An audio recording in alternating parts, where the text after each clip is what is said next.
Hi, welcome back guys. This is your friend, the What If Guy, back with another fanfiction. This is the movie of What If Issei Became Exorcist. Now before starting, please give this video a like, and subscribe to the channel if you want more videos like this. Now let's get into the fanfic.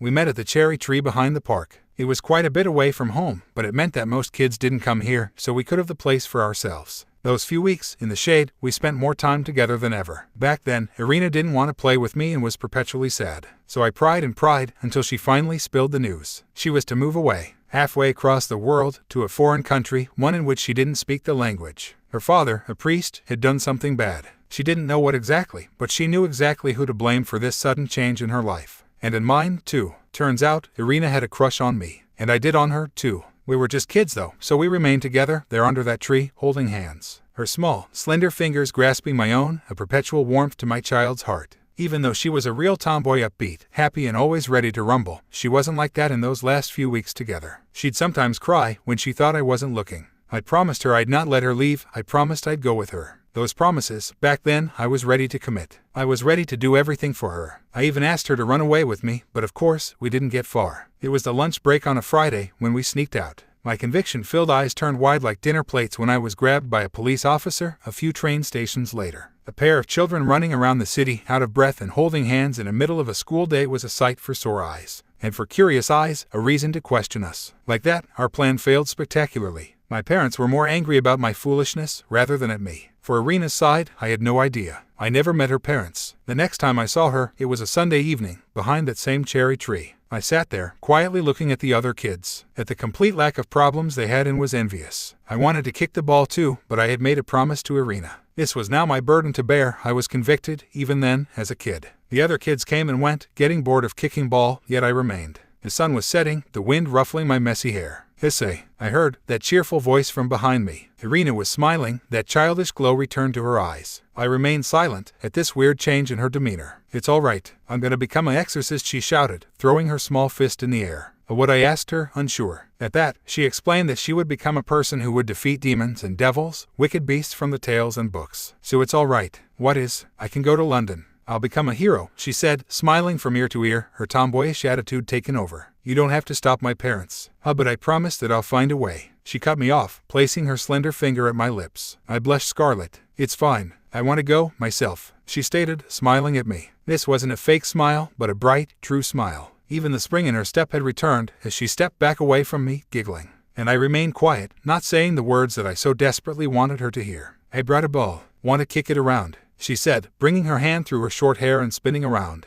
She was wearing her usual jean shorts and the off-pink colored t-shirt with an shoujo anime character on it. She kicked the ball at me, so I bounced it off my chest, letting it land between us. Everyone else already left, I said, looking away. I want to play with you, though, she said, giving me a cheeky smile. What can we even play on our own? There, she said, pointing her finger at the swing set. On one of the chairs sat an empty can of a soft drink. Let's see who can hit the can without hitting anything else. That's easy, I said, smiling at her, ready to prove my kicking abilities. What will I get? For winning, of course. Ah, that's a secret, she shielded her face with her palm. But I'm pretty sure I'll win. Remember last time we played? That, I shouted, was just a bad day for me, trust me. Surah, she laughed and nodded, for me to kick first. A loud voice shouted from the direction of the clashing swords. Eyes trailing after them, he watched the two people in black clothes fight the erratically moving person. Too fast, too strong, too wild. Inhuman, wide, cut, bruised, but screaming and swinging against them with the ferocity of a berserker, a sword in each hand. A fury of swinging and deflecting went on as he remained there, letting the rain wash over his cold, frozen statue.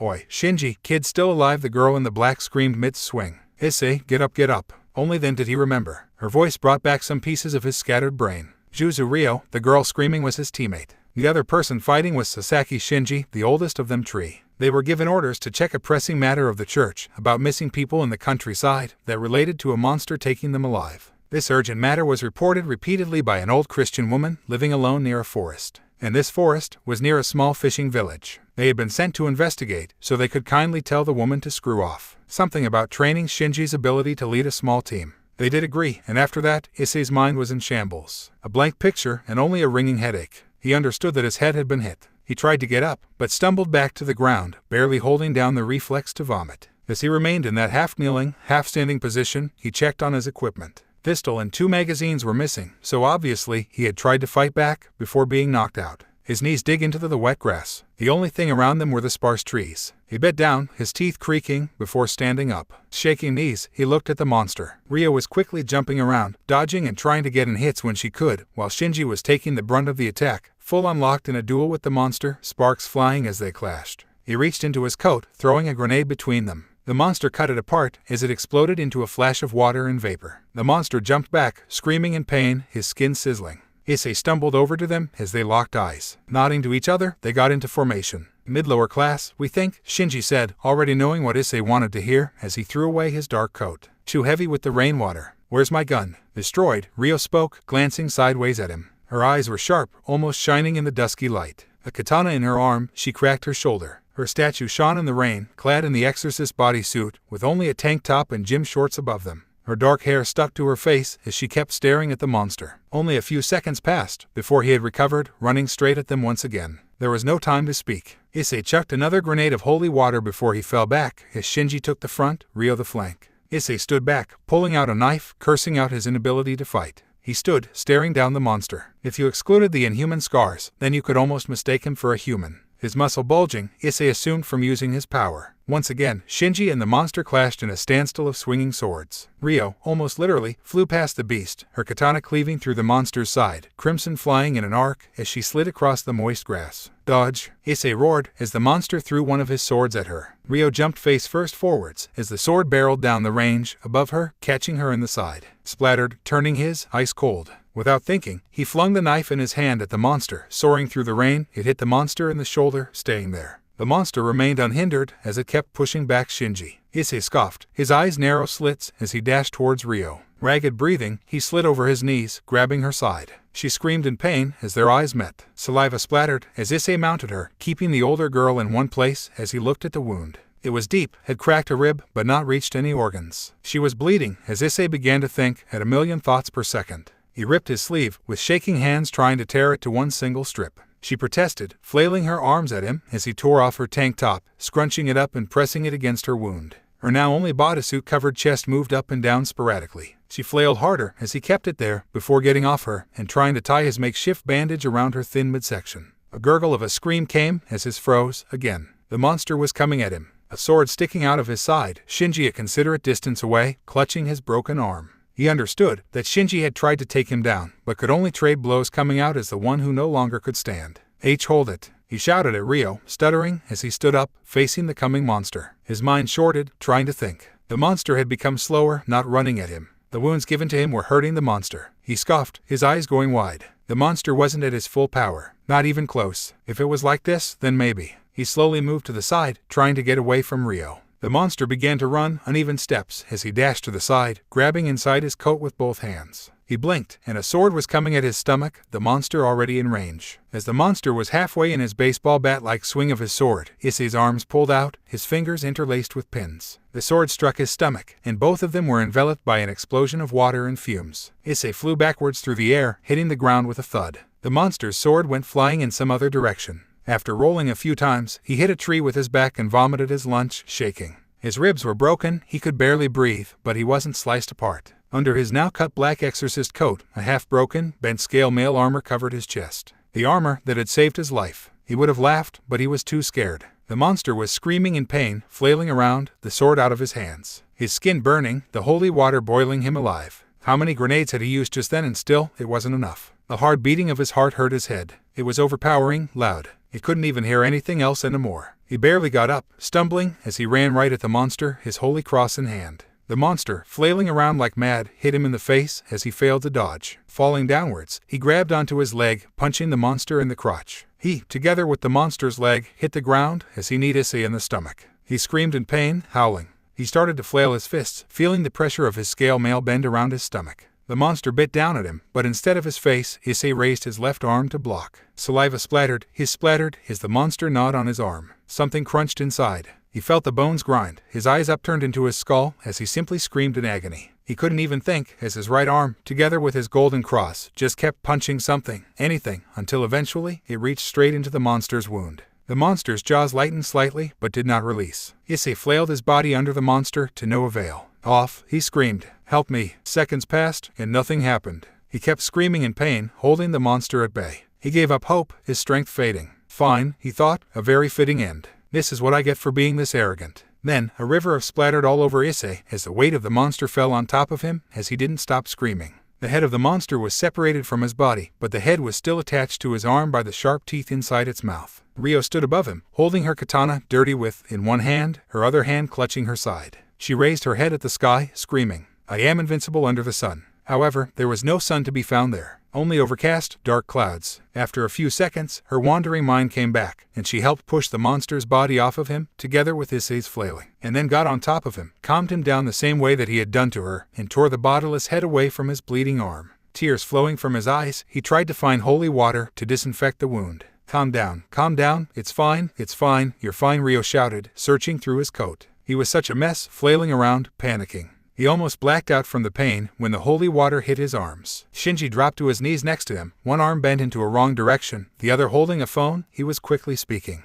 "Ambulance." "Yes." Issei didn't respond to that, he just kept flailing around, in pain. He wanted for it to stop. He wanted for the pain to disappear. He wanted to disappear. What do we do now?" Rio shouted at Shinji, who shook his head. "He's the most medic out of us three," Shinji responded. "Try to calm him down and pray for the ambulance to arrive quickly." Issei wanted to shout at them to stop the bleeding, to get his armor off him, but he couldn't. His throat was too busy screaming in pain. His eyes, as wide as they could go, looked at the falling raindrops. It was starting to die down, the rain that was. Where was he? Ah, right, that memory. I kicked the ball. It was white with red spots as it flew through the autumn wind, curved. It missed the empty can by a foot, soaring past it, and hitting a fence behind it. It clanged loudly, and Irina chuckled as I blushed a bit more. "Just warming up," I said, crossing my hands across my chest. "You completely flubbed it," Irina shouted, coming back with the ball. She kicked it up in the air, bouncing it off her knee a few times, showing off her agility before kicking at the can, but she missed, too. I laughed at her, trying to hit it again. And we played like that for what seemed like forever. That simple goal, that was hard to execute, kept us laughing. The park lights had come on, and the sun had already set, when the can of coffee went flying through the air, hitting the ground with a clang.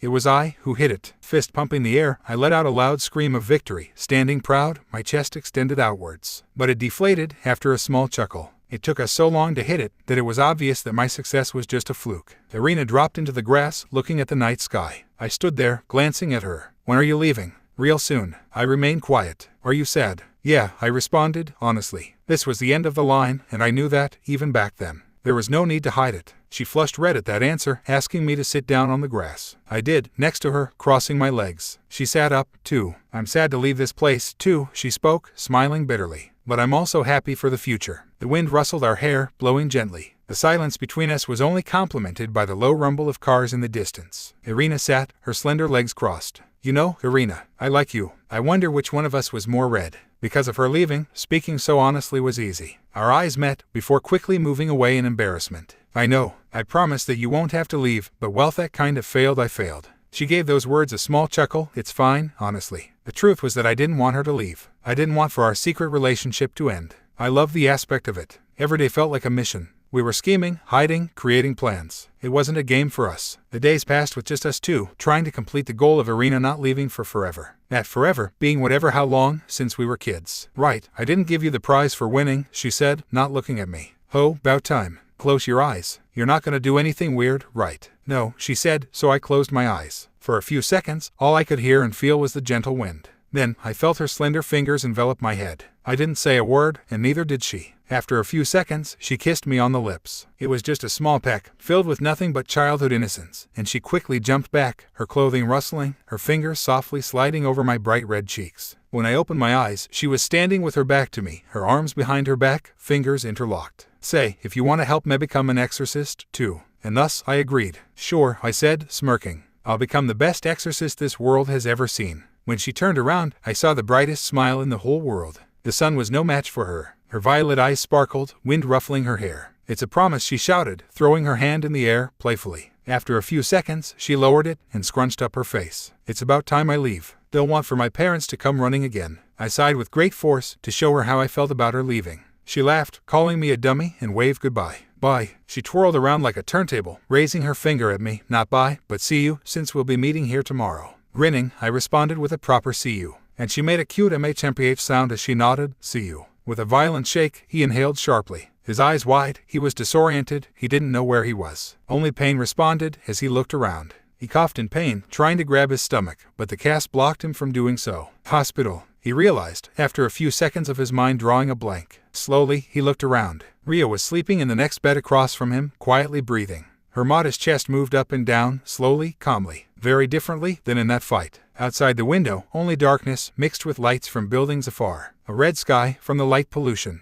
A gown on his body, his holy cross around his neck, and pain, too much pain. Too much pain for his small body to bear. He closed his eyes, hoping for better days. The doctor sat down in a chair next to the bed. The room smelled of disinfectant. Issei looked at him, a blank expression. 2 men from the church stood at the doors, while the 4-bedroom was empty, with only him in it. Ria was gone. So, how are you feeling today? Fine. The doctor nodded, taking a pen in his hand. He glanced at Issei, then at his clipboard, and then he softly sighed. You were in quite a big accident, we could call it, and there are a few things that we need to talk about. You hurt your head. You remember that? He nodded. His head was still ringing. All right, before we start, please state your full name, date of birth, and your Exorcist's ID number. Issei glanced at the churchmen standing at the doors. They didn't say a word. Issei swallowed his saliva. Issei Hayaudu, 24th of December, 1998. Exorcist in training, Osaka branch, ID number 13,009,720. He nodded, curtly, in the timeline. You don't remember a lot of what happened that night. Issei nodded. I only remember what happened after I woke up from when my head was hit. That's understandable. Is there anything you don't seem to recall? No, only that small part feels like it never happened.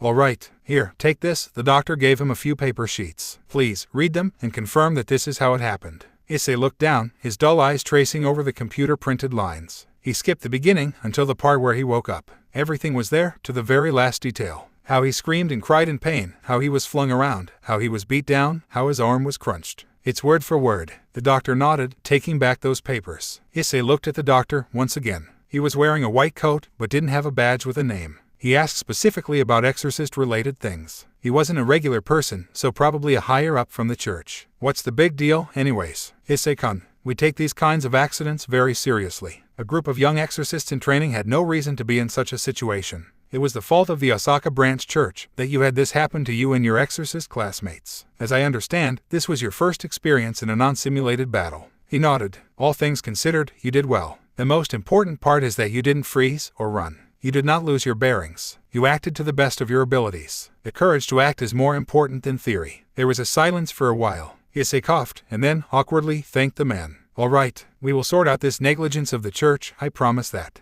It pains me to see exorcists hurt, not to mention those who have yet to grow and become ones. Be careful. That arm will heal and be functional, but it will leave scars. Issei nodded. Thank you, doctor. God bless you. With another court nod, the man and his entourage left. Silence filled the room, suffocating it even, but the doors opened once more after a few minutes. A nurse came in, with a small smile on her face. Good morning, Issei-kun, she nodded. He nodded, his eyes narrowing. When can I get out? She froze up for a second. Well, the doctor orders are for you to remain in bed for a few more days. Broken ribs are dangerous, you know. He nodded. Already want to run around, she asked, smirking a bit. No, actually, he sighed. I want to rest. I understand. The nurse changed the saline bag hanging near his bed. We see it all the time, around here. Exorcists getting hurt, over and over again. Must be a difficult situation to be in, huh? The woman looked at him, looking at bruised face, his wrapped, bandaged, and placed in a cast arm, and their eyes met for a few seconds, before Issei's darted away. Well, if you need anything, please do call for us. Lingering for a few seconds more in the silence, she left the room, and Issei slid back into his bed, from his sitting position. His unusable arm wrapped around the one in the cast, as he hugged himself, turning to the side.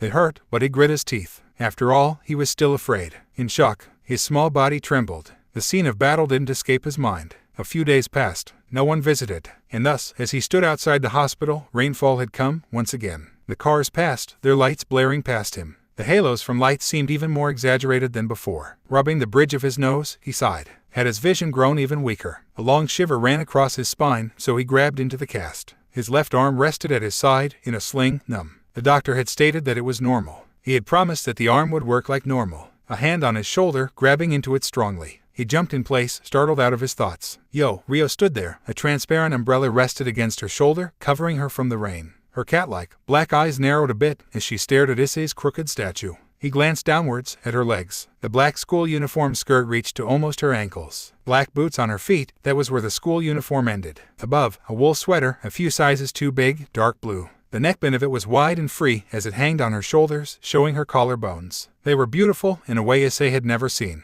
as if made by the skillful arms of a sculptor. Under the sweater, she was wearing a black shirt, and around her neck a golden cross. Her face was perfectly symmetrical, a serious face, framed by shoulder-length black hair with a straight fringe at the front that hid her ears. Real only her relaxed voice was soft and gentle, quiet even, seemingly one that would belong to a small, fragile girl, not the tall, slender girl that she was. Issei nodded, looking at the passing cars. A few seconds later, he felt her arms around him, a warm embrace. Issei blushed a bit as Rio patted his head. His hair was wet, and so was her hand. He had stood in the rain, getting drenched, but she didn't mind. There, she whispered. I just got back from the Tokyo branch. Shinji's still there. Such a pain. Everything all right? Issei asked, as Rio let him go. She blinked and nodded, scrunching up her face, before turning to walk, as Issei followed. As I understood it, the main branch gave our branch an ass-whooping for their negligence in this case. Issei let out a small laugh. They didn't talk much at all after that, on the way back to the monastery. Issei seemed to be spacing out, while Rio sat next to him, looking over his shoulder at the passing scenery. It was bleak. The monastery was in the outskirts of Osaka. Even if it was popular for the nightlife and tourists, the monastery, and the small city that it was built in, was quiet and peaceful. For the most part, from the outsider's perspective, the large group of Christians was a great thing. Not only did they do charity work, clean up, and help the people overall, but their presence brought in business for everyone there. Shops and restaurants that before had been left to slowly die away were reinvigorated and bloomed to new highs. After getting off the bus, they stepped inside one of the restaurants, taking their rather regular spots, ordering the regular bowl of oden each. It was near winter, after all. Issei ate quickly. The bowl's contents disappeared, along with the fresh, warm aroma. While waiting for a bowl of rice noodles, Issei looked around. A subdued feeling lingered in the old school building. They had arrived in a particular time, between lunchtime and the after-work rush. When a couple left, they remained the only customers there. Rio held her chopsticks in one hand, her narrow eyes looking to the side. What now? Issei leaned back, his eyes as narrow as hers. Unfocused, as if not seeing clearly. I'm screwed right now. My plans have been messed up. Which ones? She asked, taking a piece of meat from her bowl and chomping it down, unladylike. Graduating next year. I'm sure I can pass the written test if I continue studying, but the psychical, that I'm pathetic. Rio glanced at him, so Issei looked away. That fight, I was so afraid. Issei raised his hand, trying to stop it from shaking, but it didn't listen.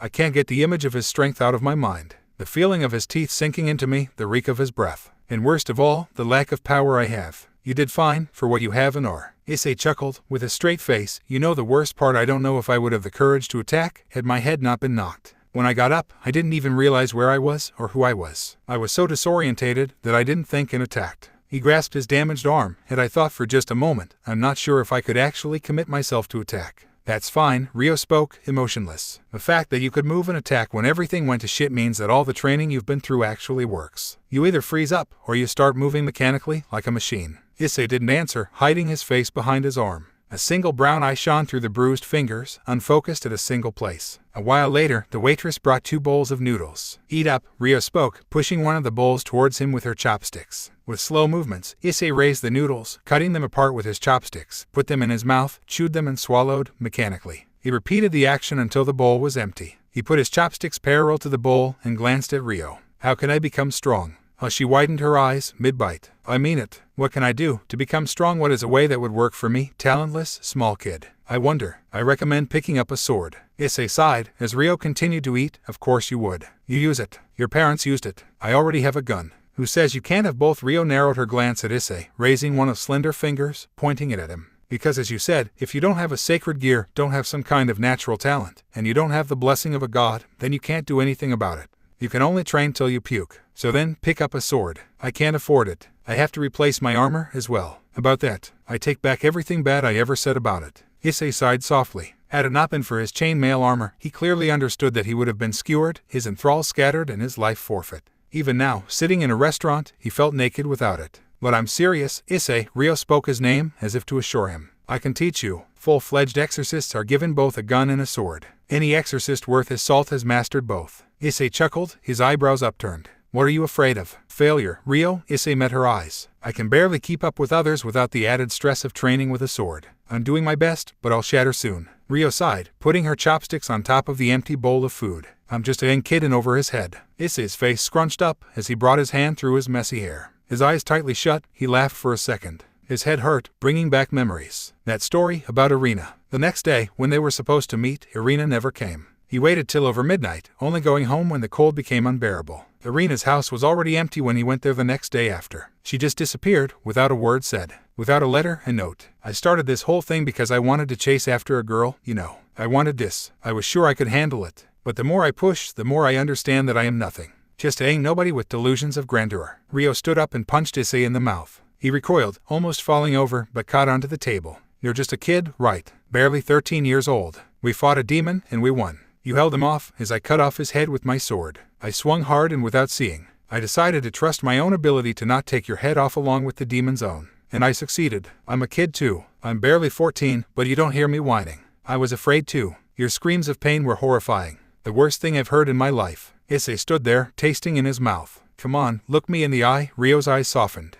Issei's eyes darted around the restaurant before meeting hers. She wasn't angry. A glance that was more understanding than anything else. I don't want to hear you scream like that ever again. We'll have to train harder. The demon we killed wouldn't even be a threat to a normal exorcist. I'll give you a spare sword. We'll grow up, become strong. So come on, stop whining. Issei laughed a bit, partly because of how out of character Rio was being. He was truly thankful. He swallowed a chunk of. They hadn't talked about their past too much, but certain things slipped past when spending that much time together. They had been a group of 3 for more than a year. In no way, shape or form was Rio this positive and upbeat of a person. But she was putting up a front for Issei because he needed it. He was the deadless, talentless child who barely had gotten in. Rio was strong, but reprimanded and held back for violating various rules, for violent outbursts, disobeying orders, and then there was Shinji, the one who had talent and was on a fast track to becoming an exorcist, but had been put with them too, as their leader, as the person whose assignment was to pull up them two alongside himself. Invincible under the sun, Issei spoke, sighing softly. Rio blushed slightly. You heard that's embarrassing.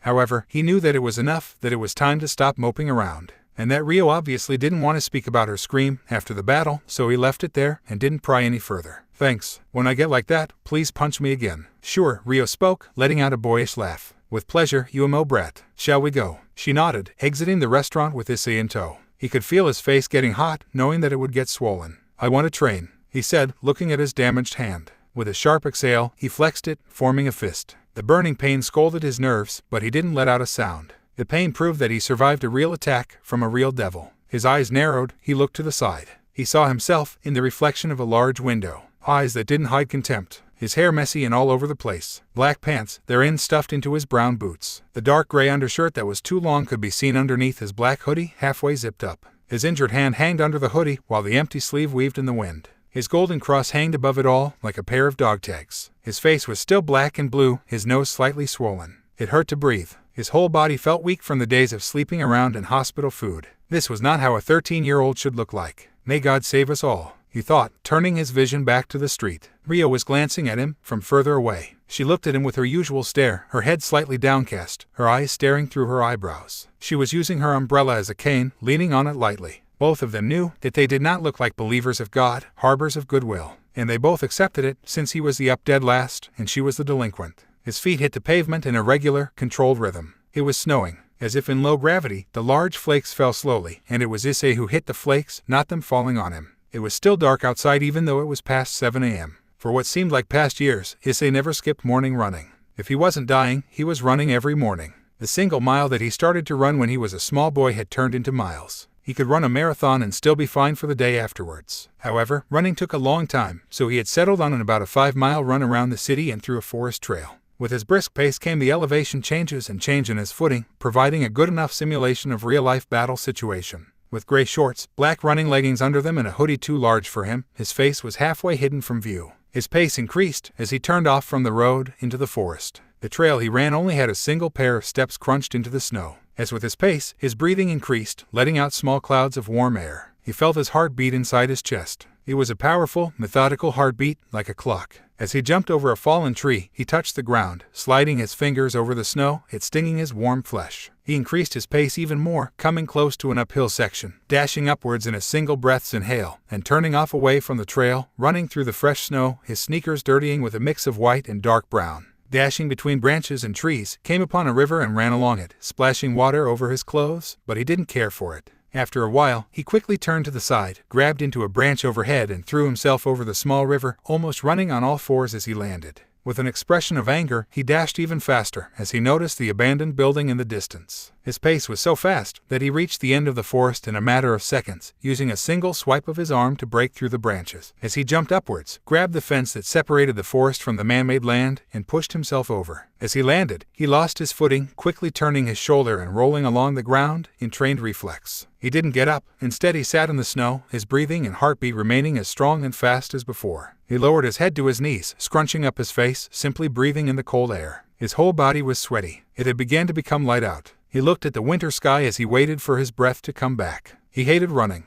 People assumed that a person who ran as much as him would of course love it. He hated it with all of his heart. It was masochism. His feet would hurt. He hated getting up in the morning to run. He hated his layers on layers of dead skin covering his feet. He hated to spend the little money he had on new shoes every couple of months. The only part about running he liked was how he felt afterwards. So of course, after such a rush, he was now wide awake. The only person to whom he complained to was himself. He looked around the abandoned site. Before it had been some kind of a sawmill. It didn't matter much, only the fact that it was completely desolate and empty. Not one person had a single speck of interest in it. A large factory in the far end, a driveway of crumbled asphalt leading to it, and a large administration building to the side. The buildings themselves were grayish-white, most of their windows shattered out by the hooligan youth. And Issei himself, when he was younger. Issei got up, ruffling his clothing to get rid of the snow. He stretched a bit as he walked towards the factory, entering using the small side doors. Ryo stood in the middle of the large, empty space wearing clothes that mirrored Issei's. Her running shorts and leggings were black, her hoodie gray. She had made a bonfire in the middle, warming up.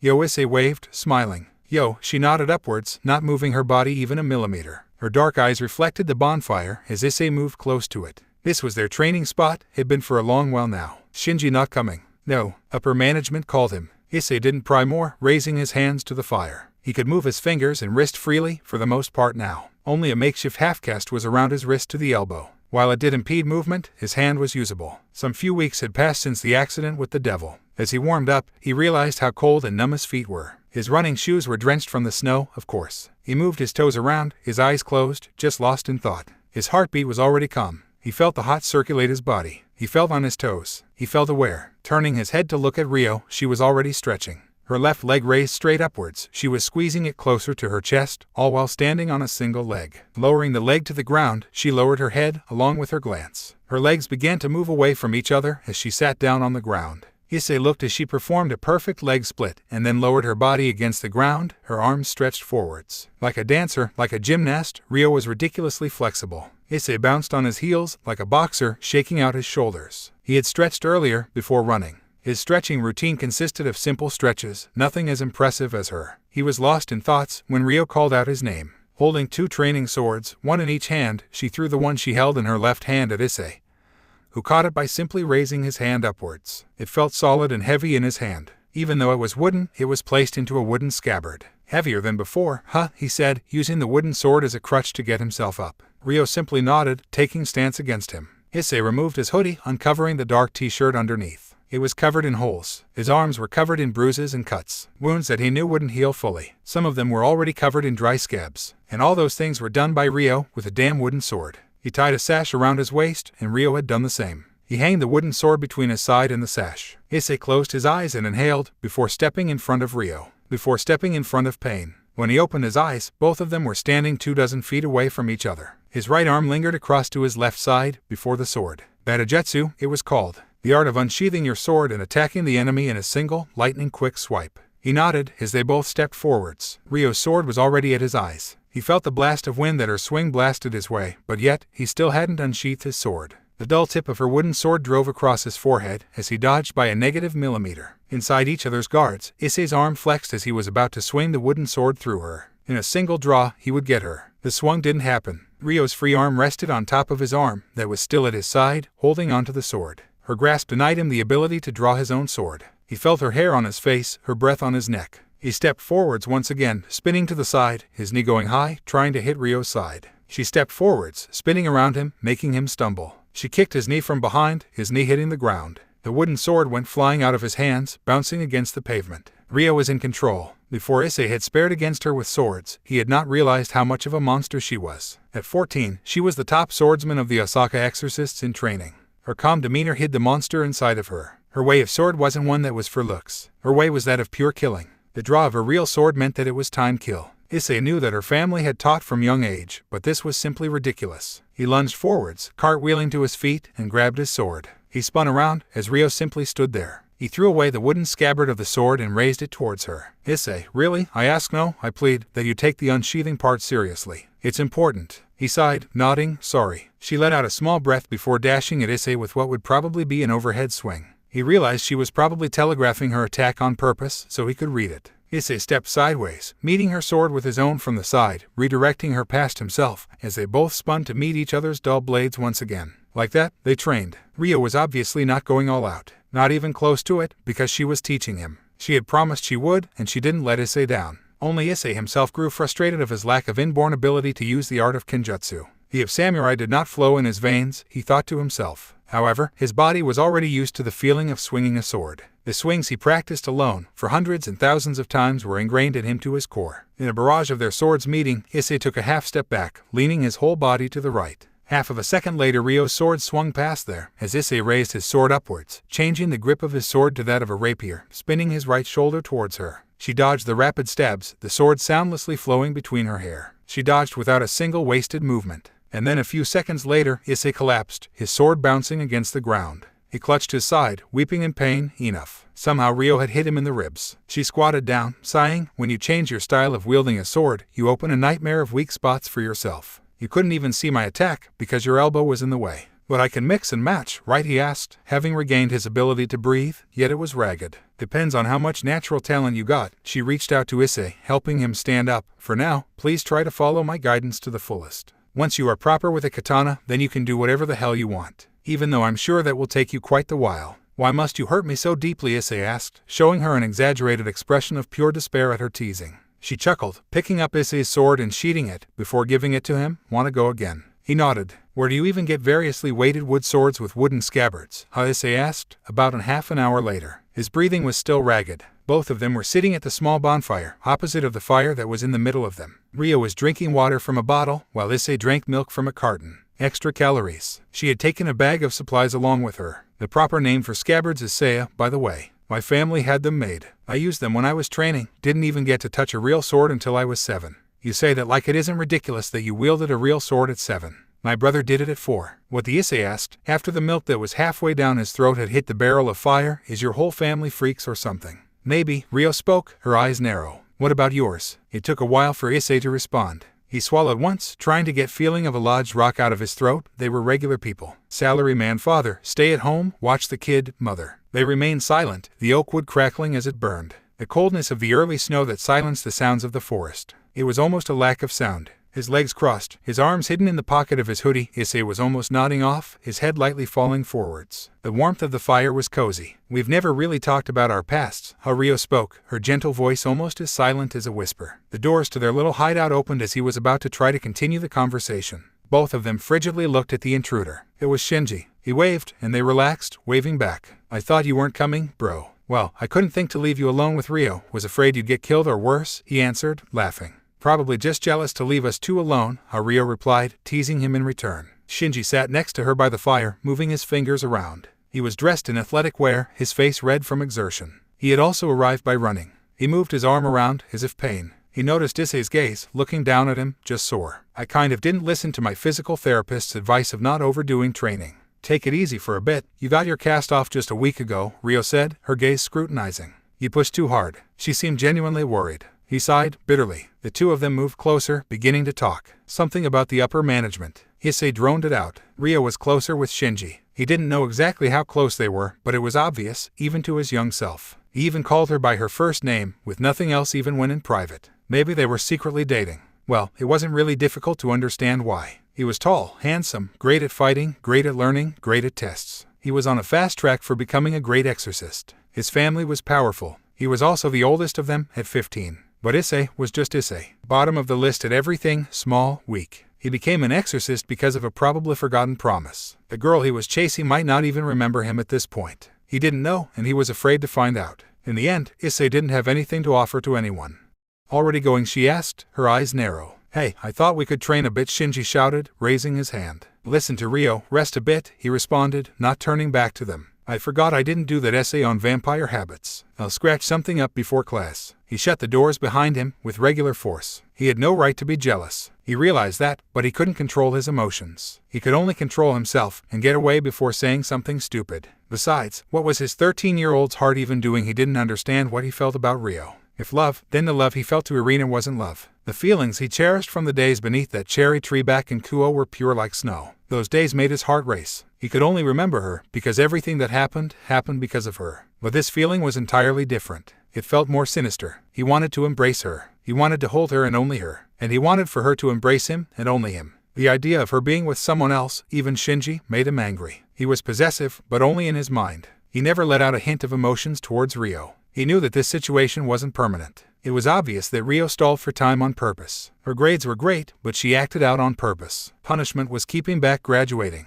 Punishment was not letting her take the tests necessary to fulfill the requirements of being an exorcist. Instructors docked her scores unfairly because of her attitude towards them. If she wanted to graduate, all she had to was repent. Stop fighting against the instructors and priests. From the outside it looked like she always had to open her big mouth to mock something or to comment on something. As if she was always looking for a fight. She was held back a year for beating a guy into a hospital with a sheathed sword. She stalled time, so she didn't have to become an exorcist. Issei didn't know why. And because of that lack of knowledge, Issei was sure that one day Rio would decide that she must move forwards, and she would graduate. And leave him behind. He sprinted through the forest, gasping for air. He only stopped at the end of the river, splashing his face with the ice-cold water. It was fine. He was fine. Just being around her was enough. As he felt the dread return to his body, right across his vertebrae, making him shiver, he set off on a run once again. So, the special exceptions daywalkers are a very special kind of vampires. The main weakness that vampires have sunlight, daylight do not affect them. Daywalkers might not like sunlight, but it doesn't damage them in any way. Their bodies can even absorb vitamin D from it. Most daywalkers are also Daphniers, so you can easily connect the dots on that front. Yes, Rin. The teacher stopped his exposition about daywalker vampires because one of the young exorcists in training had raised his hand. Can they get tan from sun? Yes, they can, he answered, sheepishly. However, white, porcelain-like skin is kept in high regard in vampire society, so I really don't think a vampire would tan on purpose. Also, supposedly sun gives them discomfort. The boy grinned, seemingly content. Issei sat the furthest corner of the room, staring at the teacher through the glass of his black, thick-rimmed glasses. In his school uniform he looked like a regular middle schooler. Black slacks, black dress shoes, white button-up shirt with the top buttons open. The dark blue striped necktie was messily tied around his neck, not properly seated beneath the collar of his shirt. The sleeve on his damaged hand was open and rolled up, and because of this injury, his blue blazer was only seated atop of his shoulders, as if it was a cape. The emblem was a simple shield with a silhouette of the church, and beneath it, Church of Osaka was sewn in by a golden thread. Issei was playing with his cross, the golden chain rubbing against the desk. With an uncaring expression, he listened quite closely to what the teacher was saying.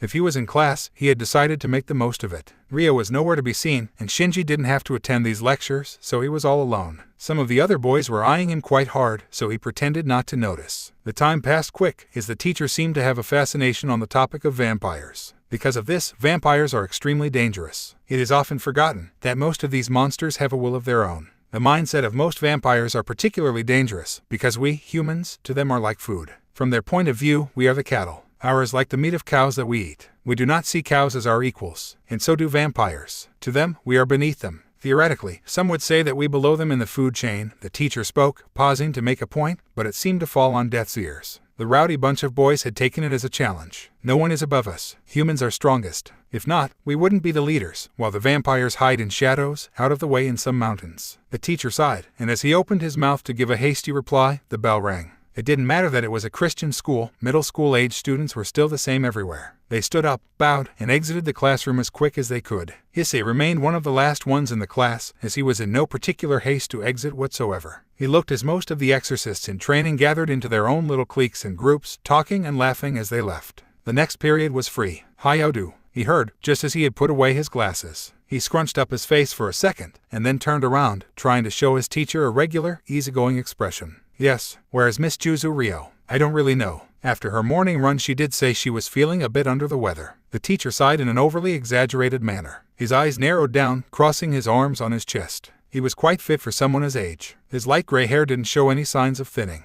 I do not take kind to lying. I understand the feeling of solidarity, the wish to protect your friends, I really do, but do not disrespect me. Issei stared at him through his eyebrows. Remind her that she will regret it. After cracking his neck to the side, Issei swallowed his saliva, and with that, the words that he wished to spit out. They spent a few seconds staring at each other before Issei grabbed his bag and exited the classroom without saying a word. His feet carried him quickly. He was about to tell an instructor to go screw himself. Was he still angry from the morning? Maybe Ryo's attitude had rubbed off on him. He wondered, but those thoughts scattered when he got kicked in the chest. However, instead of falling over, he caught that leg and twisted it. The attacker didn't fall over. Instead, he used the inertia of the twist to spin himself midair and kick at Issei's head. He dodged downwards, releasing the leg. Issei stepped back a single step, looking at the attacker as he landed on both feet, standing up. Issei, didn't expect that from you. I was sure that wearing a cast on your arm would have surely ate up your strength and training, but it seems the opposite, spoke Nakamura, tilting his head side to side as he spoke. He was light on his feet, almost twitchy, ready to attack. Issei's arms remained at his sides, but this time he would be ready. Nakamura wasn't alone. Around them both stood a handful of his friends. It was a fact that Nakamura was respected. He was near the top in the rankings. However, the rankings did not show the fact that Nakamura was blessed with sacred gear, a gift from God of the truest caliber. Anyone with one was considered gifted and incredibly lucky, and Issei simply felt envious. Let's go to the rooftop, shall we, friend? What if I kick your head in right here? Issei spat back. We could save the time. He laughed, his blue eyes narrowing ever so slightly. Would you like to cause such a scene? Everyone knows us, after all. You are at the bottom of the class. He paused, making sure to look at Issei's expression, while the others that surrounded him smiled. Besides the initial kick, not a single person who looked at them would think that there was anything wrong. They just looked like a bunch of friends talking. Who would think that a good student like me would start a fight? Issei scoffed, nodding his head. Nakamura turned around and Issei followed him to the rooftop. It should be locked, but obviously it wasn't. When everyone of Nakamura's circle was on the rooftop, Issei heard a click behind him. The doors were locked. No way down. Don't exclude the edge. Head, Issei spoke, his tone cold. He threw his school blazer down near the entrance. Pretending to be so cool doesn't suit you, Issei. I liked you better when you didn't stand up to me. Those few years were a lot better, my friend, Nakamura spoke, standing with his hands in his pockets. A wide, confident stance. His eyes were almost childishly innocent, but Issei was able to see the sinister in them. I'll keep fighting back until you either stop or I kick your head off. It's your choice. He laughed, but this time it seemed genuine. I actually find it very interesting. I got to see you grow up. Issei's eyes narrowed into slits. He didn't say a word, all those memories of humiliation rushing through his brain like a tornado. Hey, tell me, what was your turning point? What did I do, that you decided that it was enough, that you decided to fight back? Self-obsessed, narcissistic asshole Nakamura, do you think that world revolves around you? I had to grow up. A lot. I have no time for this middle school yappy bullying bullshit. You didn't do shit, so get on with it. Nakamura laughed. A forced laugh. A fake laugh. Those childlike eyes turned into ones that resembled ones of a predator. Issei felt a gust of wind from behind him, air being displaced. Then he felt a sharp pain in his side, and then leaned to the front, touched the ground, and swooped his leg backwards. It only drove through thin air. Nakamura kicked him in the head while he was still leaned downwards. The air was displaced again to his side as he dashed to the other side, narrowly dodging.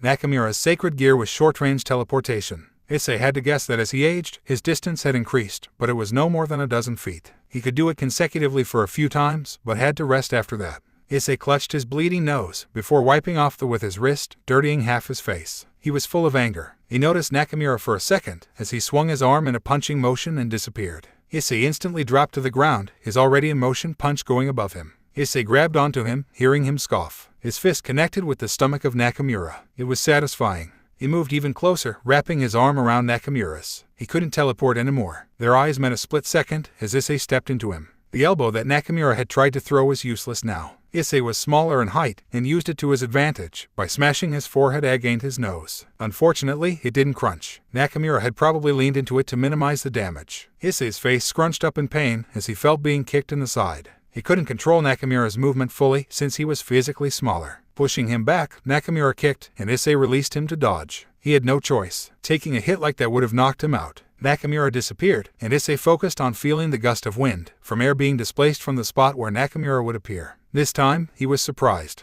Nakamura stomped him from above. Issei didn't react in time. When he realized what was happening, it was already over. He was on the ground with a ringing headache, Nakamura squatting down next to him, smoking. He slowly exhaled the smoke on his face, making Issei cough. Now then, I fully expect the money payment next week, Nakamura stated in a relaxed tone. I don't think you want to continue this unjust violence. It's painful, right? Off, Issei spat at him. If you keep coming, I'll keep fighting. Find someone else to get your lunch money off of. He sighed, standing up. I already have a few, but my expenses are becoming larger these days. I'm a growing boy, right? He said, kicking Issei in the chest before leaving for the rooftop doors. Well, let's talk soon. We'll see if you change your mind. Issei remained on the ground, but raised his back, getting into a seiza position and deeply inhaling. He hated being knocked out. Those few seconds that were completely out of his control and more importantly his own knowledge. He sighed, touching his face. It was already congested and halfway dry. His uniform jacket was somewhere on the roof, and his white shirt was wide and dirty from lying on his back. He laid down on the cold roof, looking at the sky. Clouds of his ragged breath carried into the sky. I'll get you, her. Nakamura existed as a bully that knew no shame.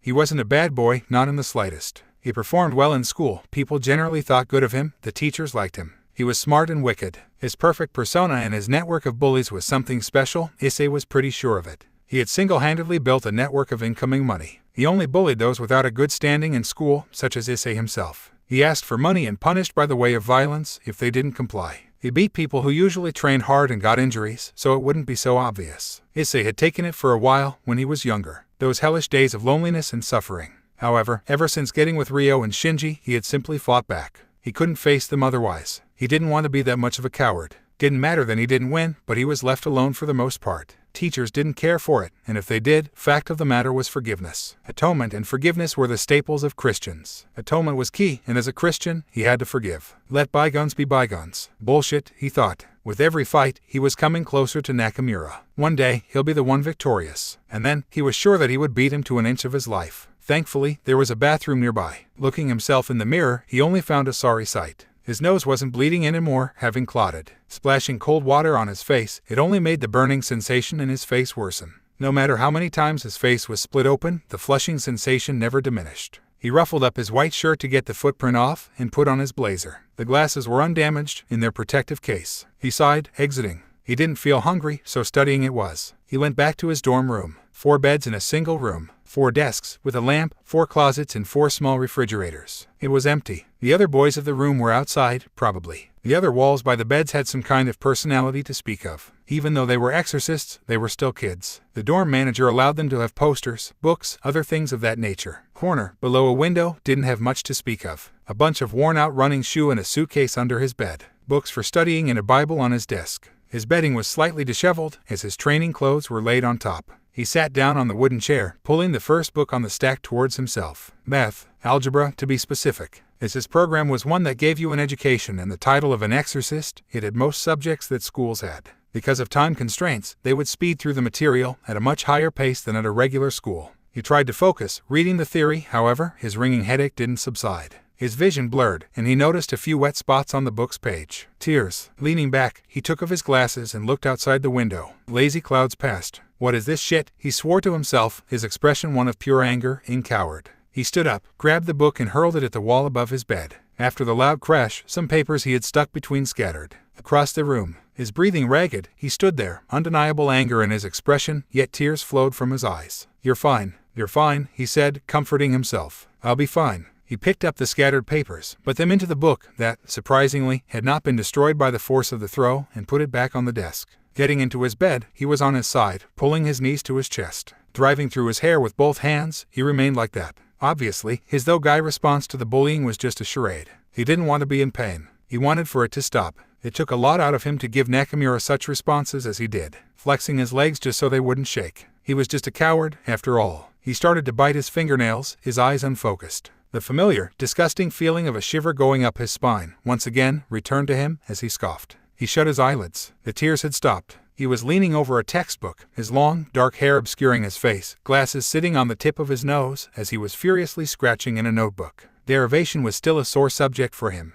Having pushed himself into the furthest corner of a coffee shop, he let out a sigh. The coffee cup next to him almost empty as it was filled by a waitress who was quietly humming to herself. "Ah, thank you, Hanneson," Issei said, not even giving a look at her direction. She sat down, across from him, letting out a long sigh. "Ah, you sure are diligent in your studies. What are you, rank 1 in your class, right?" Issei stopped his writing, looking at her through his eyebrows. As a matter of fact, Issei Hayao, academically, was pretty much bottom-of-the-barrel trash. Most exorcists of his class were kids from prestigious families. They had been studying for their whole lives, pretty much. And most of them could get tutors, and all of them studied in groups, so their separate knowledge covered most of the holes in others' knowledge of the subjects. And most of all, Issei hated studying. "Haha," he stifled a laugh. "I'm just doing my best." She sighed softly. "Your expression screams more of please save me than glee of being the best." He pushed his glasses up his nose with his index finger, scrunching up his face. "Somehow I just don't get it. Hana leaned forwards, the apron of her waitress outfit rubbing against the table. No good, I don't understand this stuff. Too complicated. Hannison was a full-time waitress at the cafe, seemingly even more than full-time, since she was there almost every day, be it a Monday or a Sunday. Her expression was always kind, her long, black hair pulled into 2 buns. Midwindies, she looked completely content with her life. Happy, even. She got up, stretching her arms into the air. I'll leave you to it, then. He nodded as she walked away. A minute later, she was cleaning the empty desks, and Issei was boring a hole into the textbook, flipping back and forth in his notes. The cafe itself was just a small, in-between place where he came to study sometimes. The library was almost always filled with people, and his room was a bother to study it when his roommates were there. It was winter out, so it wasn't an option to study outside. So, a light breakfast sandwich and a coffee sitting in the cozy place. The aroma of breakfast buns filled the air. His leg pulled up on the chair, he dug his own face into his knee, exhaling vigorously out of his nose. He could not focus, not at all. After all, winter break was closing in. People would be leaving for home.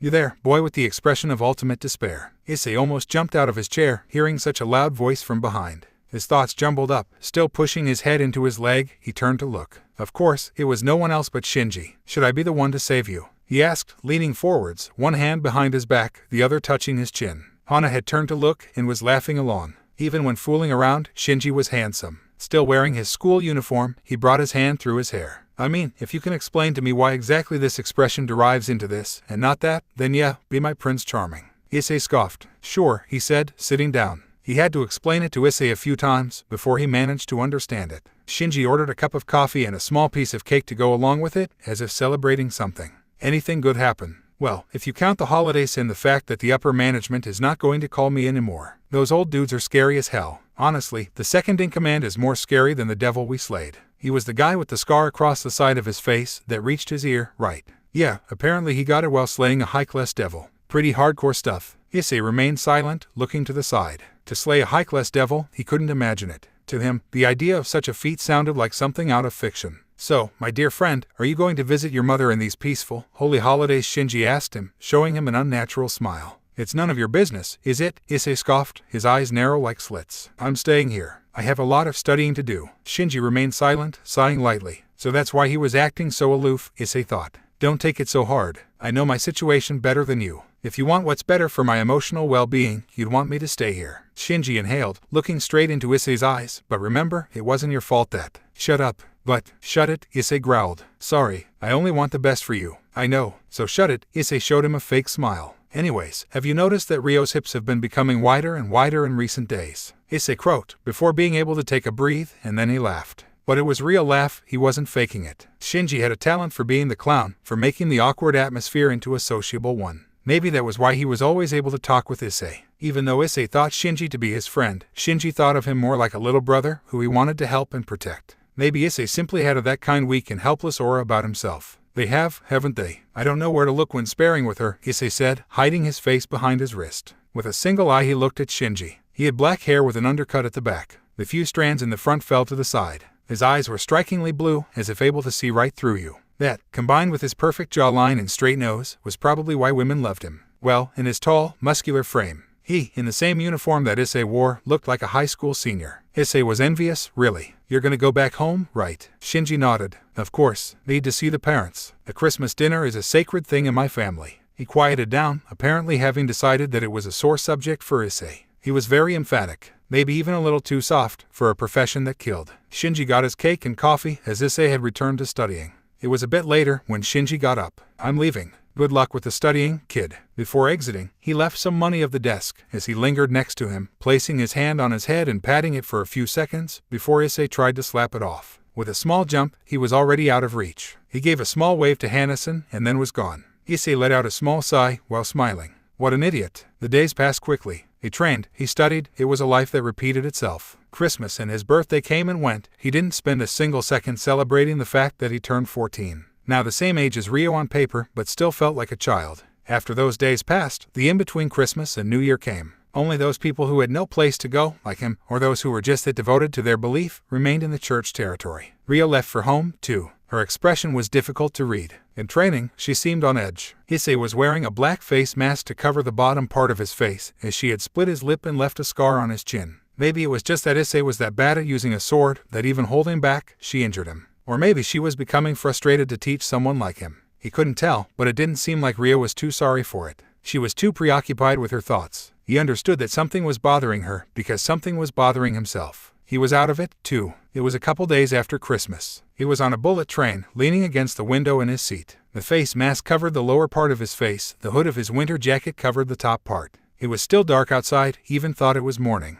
As the train entered the city, the lights reflected the slowly falling snow. He understood that his time to get off was soon to come. His feet led him through the town. Cars were piling up at junctures, everyone trying to get to work in time. He still had time to waste before he had to go and do his obligation. Looking around, every little corner was quite familiar. He was in Kuo, his hometown, after all. It hadn't changed a bit, even after a year of not being here. Like a lost lamb, he walked those familiar streets, tracing his childhood steps, until he reached his old home. There was a car parked there, the lights on in most windows. He could almost see the outlines of people inside, bustling, as they went about their morning routine. He lingered, only his narrow eyes noticeable behind the mask. The new owners called the place home. And it was their home. Even calling them new owners was wrong, too. They were there for a few years now. That place wasn't home for him. With a sigh, he turned to walk away. Next stop, as always, was the local park. He stood where the old swings had been. In his memories, those swings in particular were precious because he tasted his first kiss in front of them. It was almost like those swings had represented a part of his childhood innocence. Now, in their stead stood new ones. A lot bulkier and with a lot more plastic. Probably safer for the kids, he assumed.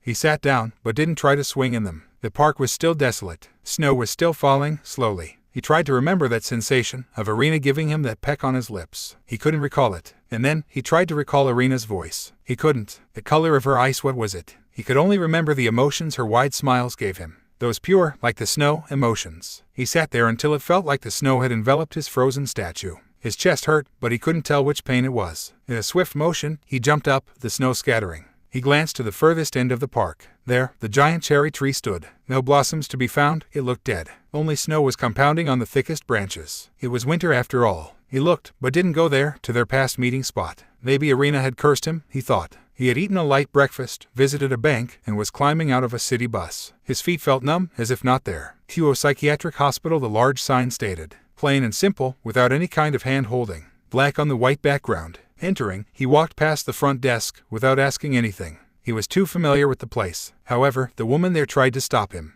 After he pulled down the mask covering his face, her eyes widened, and she nodded. Dr. Nakabuchi is waiting for you already. Pulling the mask back up, he entered the lift and pressed the button for the 5th floor. Arriving there, he made a blind for the familiar office. He knocked twice before hearing a gentle come in. The doors opened, and he was looking downwards. Issei, please take off your jacket, the man said. His voice was low, but gentle. Issei raised his glance, looking at the doctor. He was a man in his mid-50s. His hair was graying, tall in stature, but skinny. His three-piece suit was dark blue, a welcoming face matching his voice. Issei couldn't tell where his mask of a psychotherapist and a doctor began and where it ended. For him, it was all fake. He took off his coat, hanging it in the corner hanger. The man waved at the leather chair across from him, and Issei sat down, his mask still on. "Oh, remove that thing off from your face," he said, with a light smile, trying to lighten the mood. "You've grown a bit since the last I saw you, haven't you?" "Well, it's about that time to groan," he said, before taking off the medical mask, uncovering his damaged lip and chin. Before he could say anything, Issei smiled at him. "Just a training accident. In recent days I'm just training and training."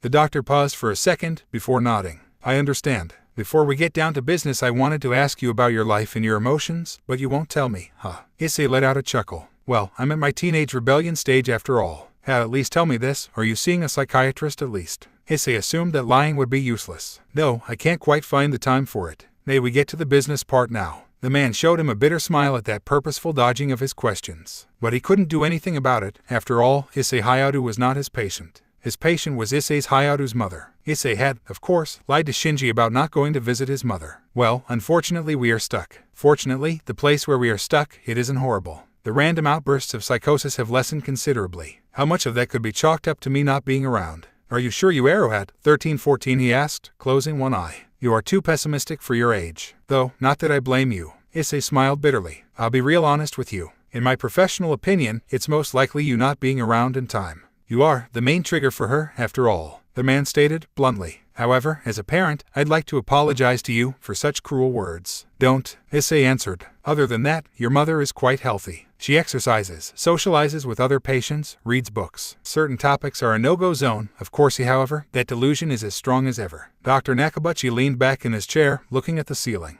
I suppose it's inevitable. The thing is, this delusion will remain here unless we challenge it head-on. Nothing else has worked. So, I must be the one to ask you to do this cruel task, even though no son should be asked to do this to his own mother. But, I am a cruel man, and the patient is your mother, not you. Issei nodded. The doctor was too kind. This is to help her, so I don't mind. As they both stood up, Dr. Nakabuchi's glance turned to him, his eyes narrow, almost in pain. You are strong. I am ripping at the seams, Issei thought to himself, looking towards the only window in the room. The snowing had subsided, he thought. He chuckled to himself, awkwardly. He followed the doctor throughout the corridors, down a floor, and then he stopped, after the doctor. So I should challenge the delusion when it appears, huh? The doctor nodded, moving himself away from the doors. Issei stopped for a second, after taking a step forwards. His stomach was in knots. He didn't want to face the person behind those doors. He thought that maybe he should pray to God. So he did, touching the golden cross on his chest. The only thing he felt was the numb coldness of it. Once he opened those doors, he faced the only woman in the room. Sitting on her hospital bed, her glance turned downwards to a book in her lap. Her cheeks sunken in, her brown hair cut shoulder length. Noticing him, her dull eyes widened. Hey, Issei said, stopping by her bed. You seem to be doing good. I suppose. She answered, smiling a little bit. After that, there was a silence. So, what have you been up to? She asked Issei. He paused for a moment. He smiled at her, assuming that his fake smile was crooked and terrible, but even so, he still pushed on, lying through his teeth. I guess not that much has changed. Still doing my best. I'm studying and I'm training. I'm pretty happy about life right now. The bottom part of his face was smiling. The top part only showed her narrow eyes and downturned eyebrows. That's great to hear, but wasn't it your birthday a few days ago, I think? But my mind is so blurry I keep losing the track of which day it is, she said, touching her head, as if in pain. It was. I'm sorry. If I knew you'd have come to visit me, I would have gotten you a present. No worries, Issei stated, devoid of emotion. There was silence once again. What about your father? He hasn't visited me even once. He looked at the doctor, who was standing by the window. Their glances met. I'm still waiting, she said, as Issei noticed the change in her demeanor. Waiting for my son and my husband to come back to me. The doctor's eyes narrowed, his expression turning grim, but he nodded. And thus, Issei simply cracked his neck, tilting his head to the side as he looked his mother in the eyes. I'm right here, Issei said, his voice strong, unwavering, and bitter like poison. And your husband is dead. He isn't dead. And you aren't my son, she spat back. You cruel man, lying to a weeping woman about her family. Have you no shame? Look me in the eyes and face reality, Issei roared. Your husband is dead. Gone. He was ripped to shreds by a devil. She exhaled loudly, her voice cracking. Right. You fake, standing there with that evil look in your eyes, pretending to be my son. You killed my husband, you killed my guru, it was all your fault, but my husband will come back to me. Don't you see I'm lonely? Don't go leaving your son alone to face the world, you shitty mother, he shouted. His eyes wide, his face contorted in pure animalistic rage. You were the one who did this, she screamed back. Playing Exorcist, always getting in trouble, going to that cursed church. I didn't want this, I just want my family back. That woman who could no longer be called his mother, sobbed, shaking uncontrollably. Her eyes narrow like slits, looking straight at Issei as she weaved herself back and forth on top of the hospital bed. In a single instant, that woman was a stranger. Everything from the way she spoke to the way she twitched and moved, it was simply wrong. Issei stepped backwards. He thought he hadn't moved that much, but it turned out he had, when his back hit the furthest wall of the room. My little Issei, me little boy, you won't fool me, shitty devil, me husband is just not coming to visit me. A nurse came in, a syringe in her hand. After a few seconds, the mumbling stopped as the nurse helped in calming his mother. They left the room shortly. Before going back to the doctor's office, Issei excused himself to the bathroom. He vomited his breakfast into the toilet. No matter how many times he retched, he still felt like a rock was stuck inside his throat, his tear ducts made of fire, and as if his stomach lining was tearing. There was no helping it. As he let out a guttural scream, his arms cramped into the sides of the toilet bowl. He flexed his arms as hard as he could, feeling his joints creak against the hard porcelain. Having washed his hands and face repeatedly, he looked at himself in the mirror. Do I really look like that, he asked himself, seeing his own mouth move. More like a dead man walking than a human. After taking his face mask out and putting it on, he went back to the doctor's office. His glance was a mix of sadness and understanding. After a little bit of silence, they began to talk. This time, the doctor didn't ask him to take off the mask. He understood. It was all worthless. Don't say that, Issei. No matter how little it was, she herself stated that she wants her family back. She relapsed into the same delusion of your father being alive and not visiting her, but just for a moment, she was conscious of that fact. He sighed, looking away from Issei. That's more progress than this year alone. There was a long pause. I don't think this will actually help. She won't ever forgive the things I did. And because of that, I will only enrage her. As she said, it's all my fault. But you don't remember what happened. And even if you did, you were just a child. There was a single truth in what the doctor said. Issei didn't remember what happened. There was a great darkness over that day. Time and time again, he was told about it. Psychogenic amnesia, dissociative amnesia, a memory disorder that is characterized by memory gaps, usually of a traumatic or stressful nature. That was the definition of it. Issei had read it over and over again. In other words, what happened that day was so traumatic that his mind locked those memories away. Somewhere, deep inside the recesses of it, there were memories of what happened. After that promise to become an exorcist, I always got in trouble. I researched rumors of ghosts, of devils, of yokai. My parents always told me to stop. I never listened. In fact, that church. Issei was clutching his hands together. Do you know about the abandoned church in the hills back then? In that church, I spent a lot of time alone. No one was ever there, except for me. I played there. I pretended to be an exorcist of that church. I was such a child, haha. Dr. Nakabuchi remained silent, letting him speak. One day, something went wrong. While I was playing in that abandoned church, a person came. With a single swipe, he hurled me across the church. I was so scared, and after that, I don't know. Issei was looking downwards, his face completely hidden behind his hair and the mask. When I came to, it was a day later. I was sitting in the back of an ambulance. There was a nice lady holding my hand, speaking to me. Apparently, a devil had taken me hostage. With me missing, my parents had went to search for me. Some lady had seen them go inside, and never coming out, so she called the nearest church. They sent an exorcist the next morning. And by then, my father was dead. My mother was a mess of emotions and screaming, and I had completely locked away everything that happened in that half a day. Issei sighed. So, I forgot everything that happened. Something horrendous did happen, and my mother, she is blaming me for it all. Not only for the fact that they got into that mess because I was taken by a devil, but also, she is saying that I caused it firsthand, and I trust my mother. Issei paused, as the doctor simply glanced at him. He raised his head, meeting his glance. That's how I got my chance to become an exorcist. That exorcist was actually someone really strong. He is now the top exorcist of my branch. Back then, he was in town on some business. He saved user what was left of us, anyways. A regular exorcist would have been defeated. He stormed inside like a valiant knight and took the head of the devil clean off before anything else happened. At least that's what they told me happened. With his help, I was put into the exorcist program. Your mother is literally crazy. You shouldn't trust what she says. The doctor sighed. You need therapy. I will repeat it time after time, day after day. This damage is permanent. The longer you put it off, the bigger the hole in your heart will become. Now, you listen to me. It wasn't your fault, because Issei blacked out everything else that the doctor said. They discussed a lot, they spoke about many things, but Issei felt like someone else had taken control over the speaking part of his brain. No matter how good Nakabuchi's words were, they could not change Issei's mind about that one fact. It was his fault. He was at fault for everything bad that happened to his family, for what was left of his mother's scattered sanity, for the gravestone of his father. That was his sin to be carried alone. A long while later, as he was exiting the hospital, he left a check at the front desk. It was a year's worth of cash for the service and treatment for his mother. He had no problem paying for it. Ever since he had sold his family house, he could always pay for her treatment. He had steeled himself to only use that money to pay for her treatment and nothing else. By the time he realized what was actually happening, he was already leaning against the window in a train, halfway back to Osaka. Once again, he let his body carry him wherever. This time, he ended up at the same old-school-styled restaurant that he always did. Eating a bowl of udon, he reminisced about things. He had almost become the thing he dreamed to be, an exorcist. In a way, everything bad that had happened to him, and everything that was his dream could be traced back to a single point in his life. Irina. Maybe she really had cursed him. He wondered if his dream of being an exorcist was actually his. Maybe this path of being an exorcist was only filled with nothing but suffering.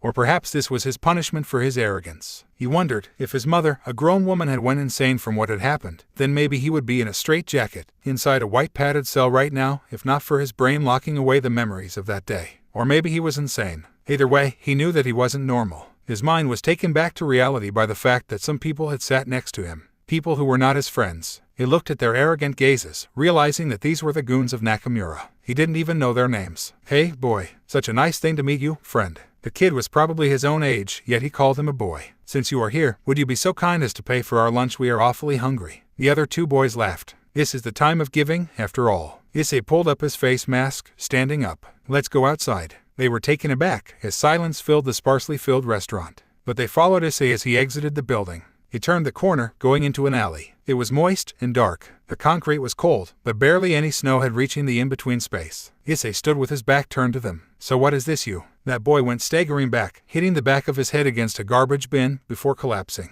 Issei's fist had went flying in a single moment after he had turned around and went into a boxing stance, straight into the boy's chin. The second boy, his hands still inside his pockets, tried to dodge the blow, but couldn't. Issei's fist caught him in a dodge, from above. Issei felt pain as his fist connected to the side of the boy's chin, driving him straight into the cold concrete. The third boy had grabbed him and was pushing him towards the wall. Issei realized that this man didn't feel that strong. He pushed his leg between his and spun him counterclockwise as hard as he could. They switched places, and Issei, with a loud grunt, pushed the boy against the wall. The thud echoed between their voices, and that boy's breath was taken away. Issei elbowed the kid in his throat, still holding him against the wall. A single punch, as he heard a loud crack. Probably had broken his nose. Hey, he spoke, only his wide eyes noticeable above the black medical mask. Just because Nakamura can push me around doesn't mean I will allow you guys to do so. He punched him again. And besides, my day has been so horrible that I honestly just want to die. He let out an uppercut against the boy's stomach. His legs gave out as he collapsed against the wall. Issei stepped a single step back before pulling his leg back. He inhaled and swung his leg towards the kid's head. Another leg came from the side.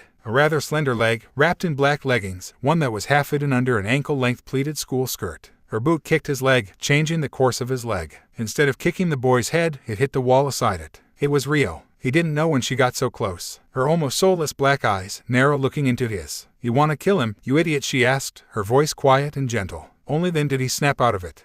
Ryo stood there, looking at him, slightly downcast head, her jet black eyes just ever so lightly staring through her eyebrows. He had snapped out of it. Of course, since he had snapped, he only realized what had happened once it was already over. Her mouth was slightly open, in a questioning way, as if she was about to say something more. As Issei took a step back, his eyes narrowed down, the rest of his expression hidden behind his medical mask. The boy, whose head he had almost smashed in with his kick, was holding onto his side, weeping in pain, not looking at him. The one he had hit first was conscious, leaning against the garbage bin, holding his chin. He was mugging Issei, furious, but not moving. The third boy was on the ground, trying to get up, but fell back down, while Issei was staring at him. His face was smeared in, even some on his jacket, and the ground. Well, it wasn't like Issei didn't know how much a broken nose bled the first time around. Ryo stepped in front of him, no more than a couple of feet between them. She raised her hand, her slender fingers touching Issei's face. He twitched, as if in fear. She pulled his mask off, looking at his expression. His eyes were angry, his eyebrows downturned. The rest of his face, previously hidden beneath the medical mask, only showed her an expression of fear. She leaned downwards just a little bit, looking at the ground, sighing softly. What a mess you've made. She spun on her heel, facing the three boys who were slowly getting their bearings. One of them opened their mouth, but Ryo's speaking shut him up. Wouldn't it be simply embarrassing if people found out you three got the shit beat out of you by Hayato alone? Her voice was still quiet and gentle, but there was a hint of venom there. If it was me, I'd be just about dying from embarrassment. She looked back at Issei, a smirk on her face. She tilted her head to the side and upwards a bit, almost looking at Issei from above. Her eyes narrowed down to slits. However, she wasn't angry. Amused, she was. Such an expression easily bewitched Issei. Grabbing his hand into her own, she pulled them along as she left the alleyway, leaving the three boys there. They didn't say a single thing back, looking at their backs. Exiting the damp alleyway, Issei felt a rush of coldness. He had been standing out of the wind after all. Because of that coldness, he realized how warm the touch of a girl's hand was. Ryo's palm was way too soft and slender for the fact that she'd been a swordsman for her whole life. Those slender fingers of hers, enveloping his, to him it seemed as if his hand was on fire. As his racing heart calmed down, his adrenaline plummeted. He realized he had actually hurt his fist by punching with all his strength. Even beginners knew that punching with bare knuckles only lead to injuries. However, at that moment he didn't care for that aching pain. Still holding onto him, Ryo kept walking into a seemingly well-known direction. He kept trailing her, not saying a word. His gaze downcast, thinking about what was to happen in the future. He had instantly understood why Ryo had spoke those words to the three lackeys of Nakamura.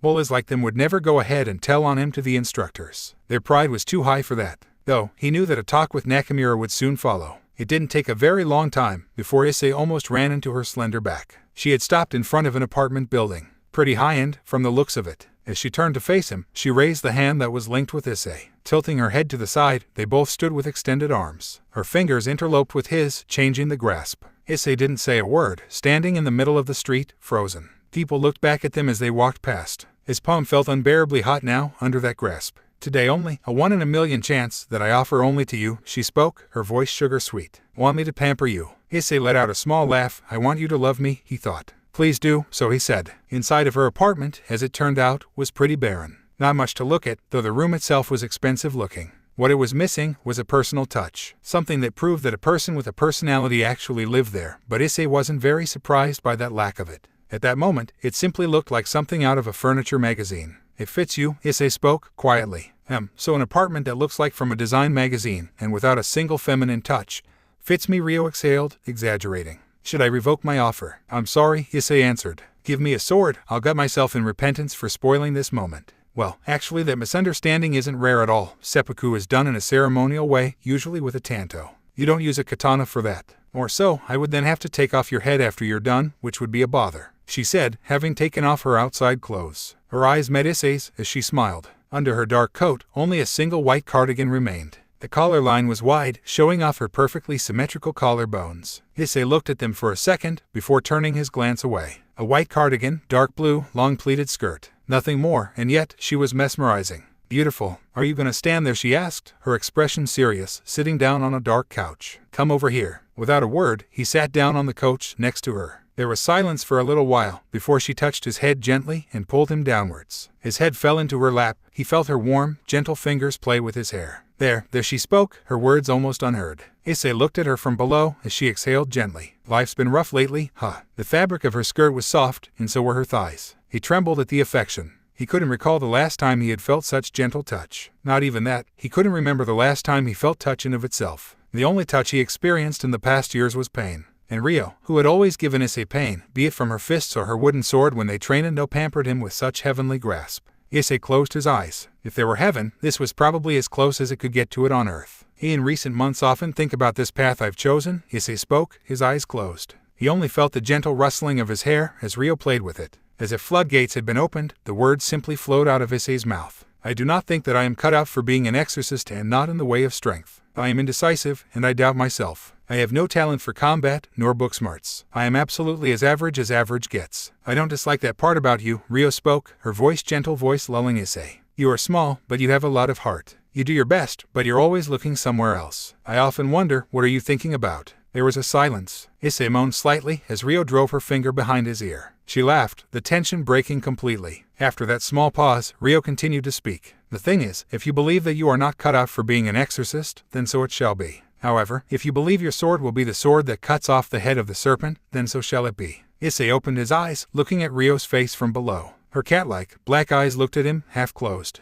A gentle smile on her lips. "Well, honestly, I don't think you have to be an exorcist like me and Shinji. You could be an ordinary exorcist, take on low-risk missions and find that girl you dream about. My future, however, was decided the moment I was born in the Juzo family. I was born with that sin, and that sin shall carry me into that future. I think an ordinary life would be the best for you otherwise." Issei's eyes moved away, staring blankly to the side. Otherwise, I think you will find nothing but suffering. Life should be precious, and if you decide to become a man who will sacrifice his life only to fight devils, then those devils shall consume you whole. There is nothing but darkness to be found in fighting your whole life. Ordinary happiness would be the best for you. Ordinary happiness. Issei let out a cynical laugh. "I have no idea what the word happiness means. I am a joke of a man, broken inside. I do not feel human. There is a pit inside there, black as black can be. If I think too much, the urge to let out a guttural scream starts to overtake me. If that anger ever comes out fully." Rio let out a small laugh, using both of her slender hands to scramble up his hair. "What, have you been reading Osamu Dazai recently?" He let out a weak laugh, but to that Rio messed up his hair even more. After stopping that, Rio spoke again. "I would like to think that you are a rather gentle man, but you must be careful. You don't want to hurt people, right?" "Yes," Issei spoke. He thought of his mother, his father. "I wish to protect people from the things that devils can do.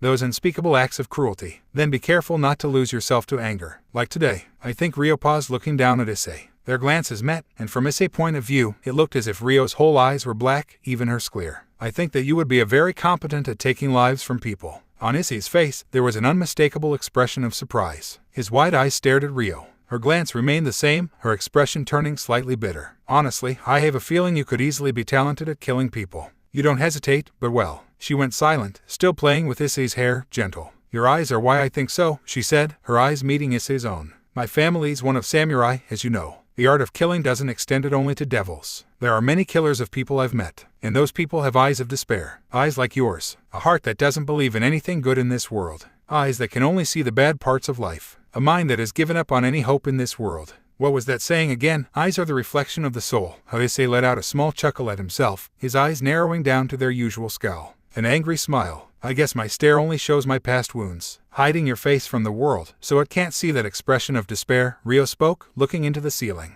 "But well, we can lick each other's wounds today, my dear lost one." She spoke, alluring. "No matter if our parents failed in raising us. Since when was Rio this kind to them?" She had to realize that he could not take this kind of kindness and closeness without quite literally falling in love with her. Well, it seems like you are the only one who is taking care of my wounds, Issei stated, letting his eyes close, that wicked smile disappearing from his face. The hand that was ruffling his hair stopped. Having someone ordinary to ground me in this whole mess is what takes cares of me. Otherwise, I'd get caught up with this madness. Is your home life that horrible? Issei asked, in a matter-of-fact kind of way. Ryo paused for a second, before sighing. Her voice, barely audible, as she answered. It's pretty crazy. These nice holidays, I had to duel my older brother so he could prove that he is still the strongest in our family. So if you win, do you become the head of the family or something? I guess. But if I become the head, I'm gonna tear down the whole thing. Ryo's voice had become louder, venomous. I just wanted to eat some cake and talk with my older brother, regular sibling stuff, not this madness. Issei let out a chuckle, at which Ryo began to mess up his hair with both hands. That's very cute. Coming from you. He looked at her from below, one eye open. Her gentle hand went over his eyes, not letting him see it all. There was a silence, and Ryo began to hum softly. Seeing such a side to the usually stoic, delinquent like Ryo made Issei hopelessly happy. Thank you for the training and for this. I don't know what I'd do without you. Issei spoke, his voice as silent as Ryo's usually is. She hummed for a little while before she spoke. Ah, the training.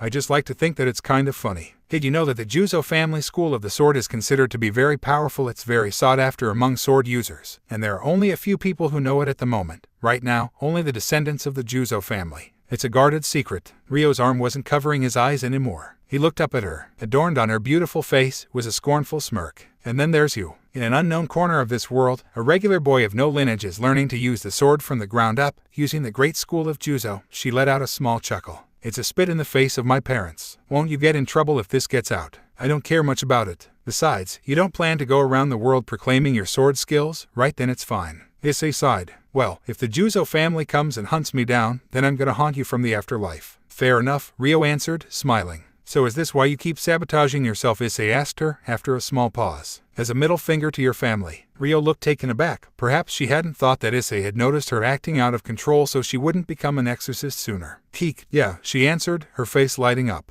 Is it frustrating? I could suck up and become an exorcist pretty soon, if I wanted to. While you have to grovel your way, class after class. Issei's face became somber for a second, before he let out a defeated sigh. Well, it kind of is. But it's just life, isn't it? Yeah, have to suffer to live. Otherwise, it ain't life. Ryo spoke, her voice still as gentle and soft as ever. God is a cruel man, Issei stated, as pretentious as a teenager could be. Into those words, Ryo let out a hearty laugh. After that, they didn't speak much. Ryo kept playing with his hair, and with his head on her soft lap, he fell into a deep slumber. He dreamed of a life in which he was happy. He didn't see nor Irina nor Ryo. He wasn't an exorcist in training. He was eating breakfast with both his parents, talking about some middle school homework he found hard. While he was sleeping, Ryo looked at the ceiling. Her gaze stoic, she looked down at the small boy. She didn't tell him that she knew his past. It was Shinji who told her about it. All of his suffering, she knew of it. A very regular revenge story in motion. A dead parent, a disabled parent. A very clear enemy to kill for that. For revenge. And she saw in those eyes a wish to kill.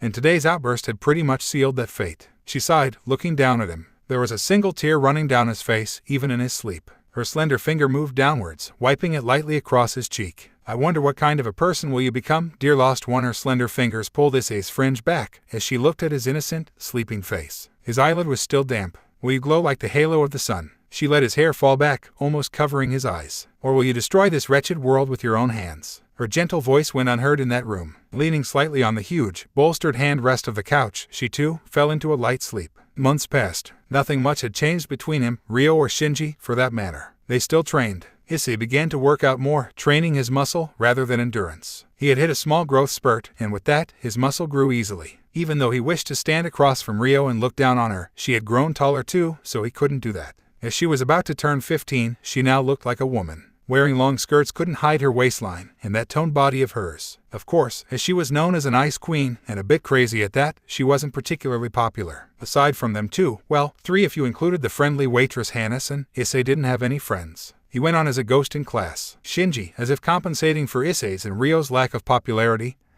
had become pretty much a prince. Girls adored him, and so did teachers. He could do no wrong, and he would almost have to beat girls off with a stick to get some alone time in class. Nakamura still bothered Issei, but he fought him off, month after month. Even if he got kicked in the face, or got a black eye or a broken nose, he remained stoic. He kept wearing those medical face masks, and in time, no one aside from Ryo and Shinji ever saw Issei with his face uncovered. Usually black face masks, but when those ran out, he wore white ones. He didn't care for anything else but training and studying. His hair grew out so long that he began to use hairbands, borrowed from Rio, to tie his hair into a samurai-esque bun at the back. There were no good news from the doctor of his mother. Life was the same as always, pretty much, except for that day in the early days of May. Just as the cherry trees were in full bloom, scattering their petals in the air, Issei walked out of a classroom, a small, round tube in his hand. He received his diploma of education, a high school education. To receive an exorcist's license, he had to receive the high school education diploma. It was advanced for his age, shortening the process by a few years. It was like that for all of his class. He had worked so hard to receive those mediocre grades in that mediocre diploma. So many hours of hard work, so much stress, and now he had two choices: to attend the rest of the exorcistimly lectures or to try to take the exorcist's license tests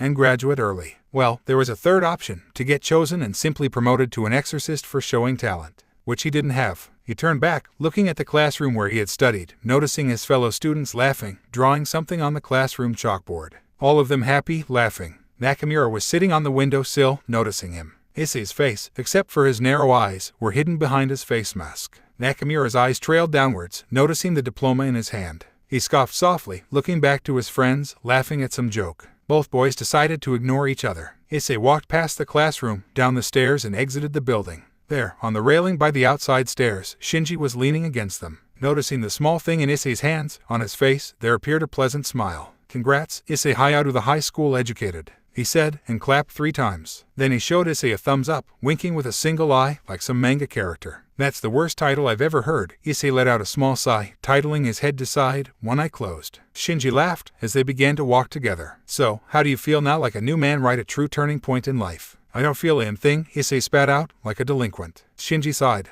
"Issei Hayato, the most negative." Issei let out a laugh at that, taking off his face mask. "That sounds a lot better." As they walked, it was obvious that Shinji was leading him somewhere. Well, Issei had a good idea where, so he didn't protest. He was, after all, in somewhat of a good mood. "But well, I guess it feels good to have the whole thing off my back." Shinji's arm wrapped around Issei's shoulder as he leaned into him, his other arm messing up his hair. Issei, after letting the older boy show his affection, pushed him off. "It's gonna be fine," he shouted, stumbling backwards from Issei. Issei shrugged as they walked. Shinji was in front of him, his arms folded behind his head. With some more small talk, they arrived at the small cafe. Entering, Hanasan, the friendly waitress, waved at them both, welcoming them in. Ria was huddled up in one of the corners, an azure blue tracksuit jacket on her shoulders, and her usual, ankle-length pleated skirt. She was reading a worn-down book. Her leg was put up on the same chair she was sitting in, as she rested her chin on her knee. Her sword, in a sheath in a dark red fabric sleeve, rested against a chair at her side. Overall, she looked pretty comfortable there. Noticing them, she stared at them through her eyebrows, and waved for them to sit down. Issei sat down opposite of her, while Shinji sat down next to her. Rio's glance remained downturned, but when their eyes met, she simply said a single word: "Congrats," in her gentle voice. Issei simply nodded to that. Instead of taking orders from them too, Hanasan, without saying a word, placed a cake on the middle of their table. It was covered in a white cream, slightly messy, with slices of strawberries on top. Looking more like a birthday cake, Issei was taken aback. Had he forgotten someone's birthday? Issei's eyes widened at the gesture. He looked at Hanasan with a questioning glance, but she just sighed softly and smiled at him, her arms at her own sides. "Congratulations on graduating," she said, exaggerating the last part of the sentence. "You worked hard." "So, I worked hard on a cake. I made it myself, so it tastes of sugar, cream, and my love." Issei stared at the older girl before turning his glance away, looking downwards. His own fingers interlaced. He let out a sound that reminded a whimper before speaking. The thought of the cake being for him never even crossed his mind. "Thank you very much. You are too kind to me." She too ruffled his hair, standing next to him. On her face was a bashful smile. She seemed a bit sad at the reaction from Issei, but well, it was very much like him. He took a piece and bit into it. Sugar rush was the only way to describe it. It was sickeningly sweet. Even the bits of strawberry felt sour in comparison. "Too sweet, aha," he said, but he kept eating that piece, chomping it down with reckless abandon. Shinji took a piece, too. "Type 2 diabetes, here I come," he said, after taking a single bite. But he too, with a soft smile on his face, ate the piece. Rio, having taken a bite too, widened her eyes. It was so sweet that it managed to break her serious glance. "It can't be that sweet," Hanasan answered, the confident smile draining from her face as she took a piece herself and bit into it.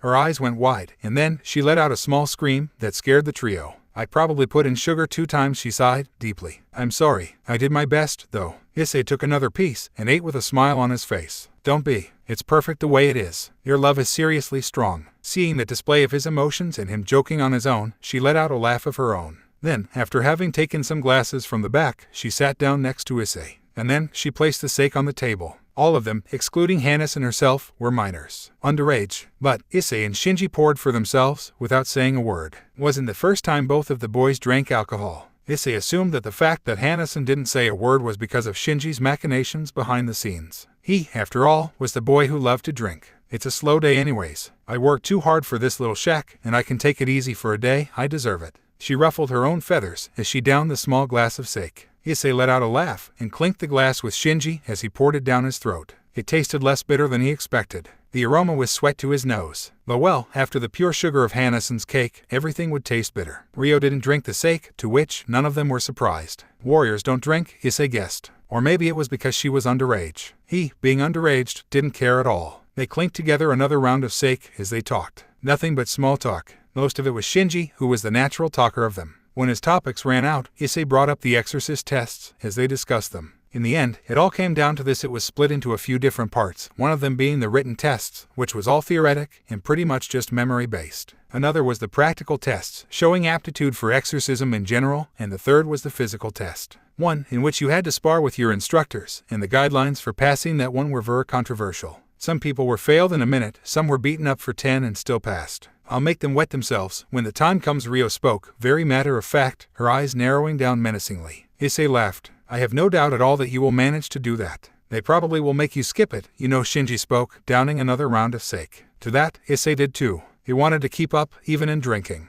Boring, Ryo sighed, hiding her face behind her slender arms. Hannes rested her head on her palm, her elbow on the table, listening to the brief exorcist talk. Shinji had come up with some more topics to discuss, so Issei simply sat in silence, happily eating the cake. It didn't matter that it was too sweet for his taste. He could only feel the warmth of the fact that someone had made a cake just for him, to congratulate him. Every now and then, Shinji asked either him or Ryo things to involve them in the conversation, and he answered those stupid questions with a smile. Hannes naturally spoke with Shinji, as it looked like she enjoyed the small talk the most. Ryo was glancing into her book. Issei leaned back in his seat. The sake had created a warm pit in his stomach, while his friends had created the warmth in his heart. Catching himself with such corny thoughts, he let out a deep, hearty laugh. That day was a good day. It was later, that same day. He had dropped off his diploma in his dorm room, and taken all of his school books that didn't relate to exorcism in his bag, and went to their desolate training place. That same, abandoned sawmill that they had made into their very own secret base. Shinji and Ryo were there already when he had arrived. They were standing around in the front of the old sawmill building, on the old, cracked road, inside the territory. Still feeling a bit under the influence, it didn't take long for the two boys to start messing around.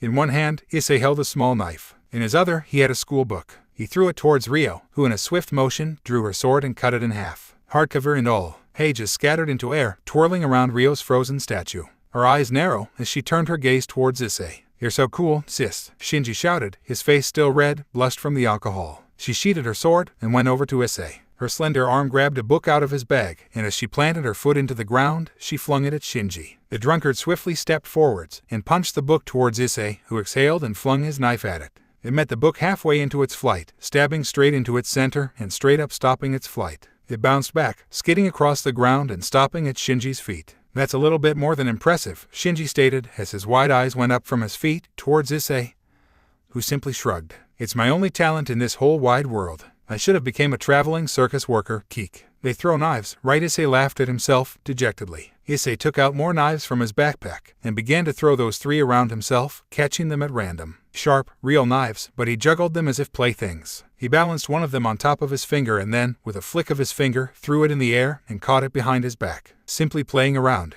Ryo didn't say a word, and just threw a book into the air. Issei, understanding what she wanted, caught one of his knives out of from the air, and flung it at the flying book. With a thud, that book went flying into a different direction. Another 2 books, thrown at the same time, met their fate the same way, with Issei's knives in them, mid-flight. Issei looked at Ryo and Shinji, a little bit stressed out by their attention, and then he began to gather up the books and his knives. Wait, weren't it like, you had to stand a certain distance for the rotation of the blade to be at the pointy end when it hits the target? Shinji asked, one eye more narrow than the other. He doesn't spin the blade, Ryo stated, not looking at him. Issei paused, looking at Ryo. I'm surprised you noticed, but I guess it's you, so I shouldn't be. He let out a small sigh. Yeah, I don't spin the blade when I throw it. I guess it's a bit more similar to, like needle throwing rather than what you see in movies. I point the sharp towards the enemy and I throw it like that. How long exactly have you had this talent? Shinji asked. This time he actually seemed impressed by Issei's skill. Can you throw? Sure I can. Yeah, I can. As for how long as I can remember. I even threw my knife into that devil Ryo killed. It just didn't do anything, Issei sighed.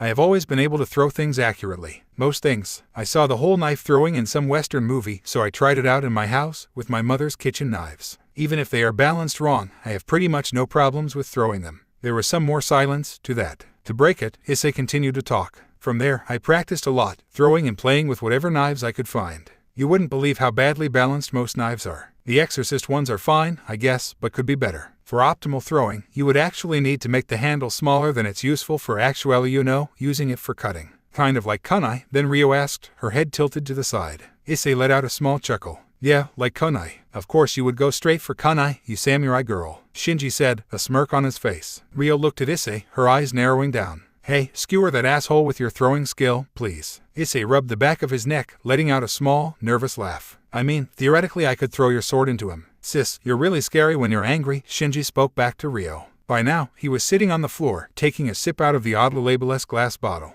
He had pulled it out of his backpack a while back. Issei assumed that he had used his manly charm on Hannison to get another bottle of sake. Is that sake, she sighed, and then turned around, as if to not look at his stupidity. He raised the bottle towards Issei, who with a shrug, took it, and drank some more. It left a wholesome feeling in his stomach, once again. At that point, he noticed that Ryo had taken out her katana from her sheath, and was pointing it at Issei. With a screech, he jumped back. Here, take it, she said, after laughing for a bit. Obviously, having scared Issei on purpose. You actually want me to throw it at Shinji, he asked, confused. She sighed heavily. You've never held a real sword before, right? We've only practiced with fake ones before, huh? Now that you mention it, yeah, Issei shrugged, taking the sword by the handle. His fingers brushed Ryo's as they both held the sword for a second. Once in his hand, Issei grabbed it with both hands, taking the usual stance, one that Ryo had taught him. The stance of the Juzo school of sword. In hindsight, underage sake drinking doesn't go too well together with actual, real swords, but who am I to protest? Issei heard Shinji's smartass comment, and turned to face him. He backed up, sliding across the ground, the sake bottle still in his hand.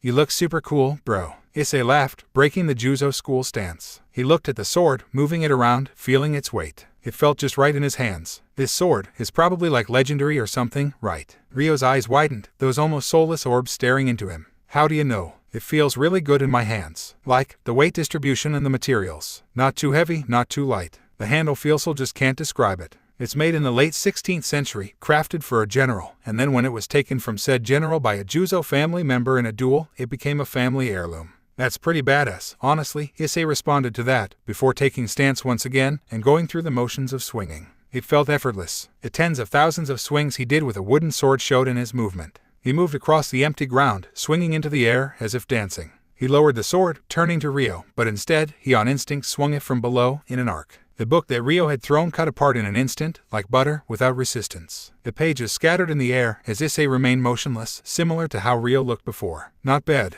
Your form is lacking, though. What a very well showing of reflex, honestly, she complimented him. He lingered, looking at the sword. The dark violet handle felt like it belonged in his hand. Alluring, even. The spine of the sword was dark, while the blade itself shimmered in the late noon sun. I wonder how many lives of devils has this sword taken, Issei stated. To which, Ryo sighed. It has probably killed 10 times more people than devils. The Japanese of the samurai era, all they did was kill each other. The somber mood was broken by Shinji. Not a bad life. I'd totally be a Ronin, just travel around dueling people and drink sake. What do you think, Issei? Ryo looked at him, staring daggers. Well, it was a manly way to live, right? Doesn't sound too bad, honestly, Issei answered, turning Ryo's sword slightly against himself as he gave it back to her. I guess, if we had lived back then, you'd be the Ronin, I'd be the peasant, and Ryo would be the great sister to the head of the Juzo school of samurai. She bunked him on the shoulder for that. A peasant with a borrowed sword could also become a Ronin, remember that. Issei shrugged. Not a good one, though. She too shrugged. The discussion had died down, so they spent the rest of the time throwing around Issei's school books, destroying them whichever way they could, as Issei and Shinji finished off the bottle of sake. While walking back into the city through the forest, it was already nighttime. A very warm, almost summer-like night. Somewhere along the way, while back into the city, Shinji flung the empty sake bottle into the air. Issei's knife made it become shards, right as it was supposed to come flying back down. Glass rained down on the street, and so, right as Issei collected his thrown knife from the ground, they began to run away, with Ryo cursing them both. They were acting like drunkard hooligans, but in a way, it was exactly what they were. Right as the trio was about to split up, Issei back to his dorm, and Ryo and Shinji their own, separate apartments, Ryo spoke up, towards Issei. His cheeks weren't flushed anymore, the alcohol having worn down. All right about that knife throwing. You should aim for the eyes next time. No mercy, she said, her own eyes narrow like slits. Her soulless black ones met Issei's dull brown. To that, Issei nodded. As they split up, and Issei began to walk back to the dorms all alone, he stopped and stared at the sky. The only thing he saw in it was the reissue of light pollution. With a sigh, he began to walk once again. That happiness he felt when together with those two was slowly fading, as they had separated for the night. Then he laughed to himself, it having finally dawned on him. Maybe it was the sake. He didn't care that much for being an exorcist. He simply wanted to stand side to side with Ryo and Shinji. He wanted to be strong like them, and he wanted for these days to never end. These days of training, eating and just messing around together. In those months, Irina was on his mind less and less. He could barely remember anything about her anymore. Her voice, her eye color, the way she carried herself, it was all a blur. Sometimes he even wondered if all of that actually happened at all. He wondered about how her exorcist life was going, knowing her. She probably was one of the most popular girls there. So he wouldn't be angry at her if she had totally forgotten him, like he was slowly forgetting her. It was just natural. Childhood crushes were just that, childish. And he had no time for childish things. Toys had been thrown away a long time ago, so he only played with knives. London, England. A rather slender Japanese girl with two twin tails stood, sighing. Her usual smiling face was adorned by an expression that said sorry. A bit afar from her stood two of her friends, and across from her stood a tall boy with a slender statue, a year older than her. His face was rather handsome. His blue eyes showed determination as he began to speak in English. Ever since we played volleyball together, I have been thinking about you. Irina, will you please go out with me, he said, with a smile on his face. Sorry, I can't accept your feelings. I have someone else I like, she said, without hesitation, rejecting the boy. He let out a dejected laugh. I understand. I hope we can remain friends, she asked, cheerfully. The boy, his heart broken, nodded and waved before trying to walk off. One of Irina's friends grabbed his shoulder, whispering into his ear. Don't worry, any girl would want you, but Irina's special. She made this promise with her childhood friend back in Japan, so she won't accept anyone's feelings until she meets that boy again. She's super childish, right? That story made the boy's heart ache even more. He let out a bitter laugh and left. Irina shrugged. And to that, one of her friends spoke. You're wasting your youth, Miss Super Popular. I don't care, she shouted back. I made a promise, I'm gonna keep it. And to that, both of her friends sighed. Too pure. What an angel. Sweat. Perhaps it was the wrong thing to focus on, given the situation, but nevertheless, Issei's eyes kept looking at the bead of sweat that was sliding downwards from Ryo's collarbone, and over her solar plexus, straight down. Surely, it would end up between her small breasts, but those were covered by her sports bra that was under her black tank top. As he stared, he dodged her sword, it going just above his head. He felt the straight, wooden edge catch the top of his wild, drenched hair, and almost pull his head along. It was over in a split second, as they had changed positions, and Issei dodged a few more swings of her sword. Or perhaps the elastic band of her sports bra would stop the bead of sweat. He wondered, as he swung his wooden sword from the left side, and almost instantly raised his leg over the leg sweep that Ryo was trying to do. They exchanged places, swinging wildly, not connecting. He himself was drenched in sweat. It was almost as if he was standing underwater. His movement had felt almost delayed. But even through the sluggishness, somehow, he was able to spar with Ryo half effectively. He was sure that to blame, it was the simple fact of it being the middle of the summer. Hot and humid. There was not a single thing he had to do but to train his body. And thus, he did. He liked the act of training, since it kept his mind out of the gutter. Kept him from thinking bad thoughts. But then again, that day was simply too hot to function properly anyways. Even all through his own musings, they hadn't stopped the friendly spar. For a few seconds of time, as his tunnel vision came off, between attacks, Issei heard the screeching of cicadas. Of course, he knew that she wasn't serious whatsoever. She could probably kill him if she wanted to, with that wooden sword. But she hadn't. His eyes widened as his focus came back. In that split second, he realized that his body couldn't dodge anymore, that autopilot movement halting to a frozen state. And then, it was over. Ryo held the wooden sword at his neck, but hadn't hit him.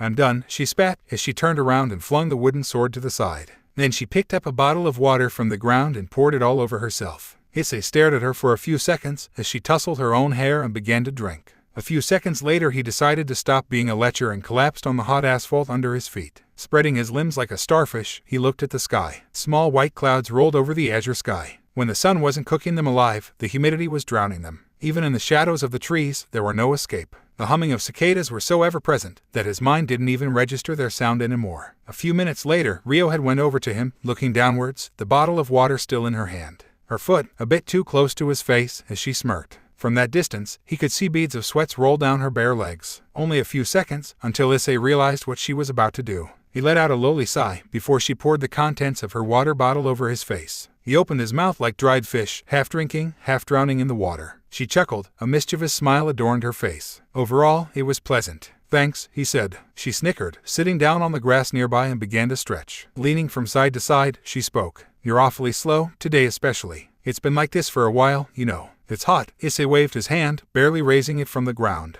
How have you been sleeping? Issei raised his head to look at Ryo. This was the first time she had asked such a random question. Her speaking, and her questions in particular, usually had purpose. Do you find it easy to fall asleep? Do you wake up in the middle of the night? Do you feel awake and refreshed when you wake up? She began to list off questions without waiting for answers. Recently, it's been harder to fall asleep, Issei answered, offhanded. But I've never, ever have been a good sleeper. My sleep terrors have become lesser, though. Less dreams, too. You're probably overtraining, you know, she asked, her soft voice almost soothing, as if she was worried about him. Yeah, I know, Issei smiled. I have no idea how long I'll be able to keep this up, but as long as you're gonna train me, I'm gonna tough it out. It's kind of counterproductive, Ryo sighed, looking downwards. I know the idea that the more you train, the stronger you'll become, but life doesn't work that way. It's just gonna get harder and harder, you'll see your own strength diminish, and the wounds of training will never heal. Your body will burn out, and so will your discipline. You're pretty scary when you speak like that, Issei said, seeing the image of his own body combusting inside his mind. The house of cards that was his training regime collapsed in on itself.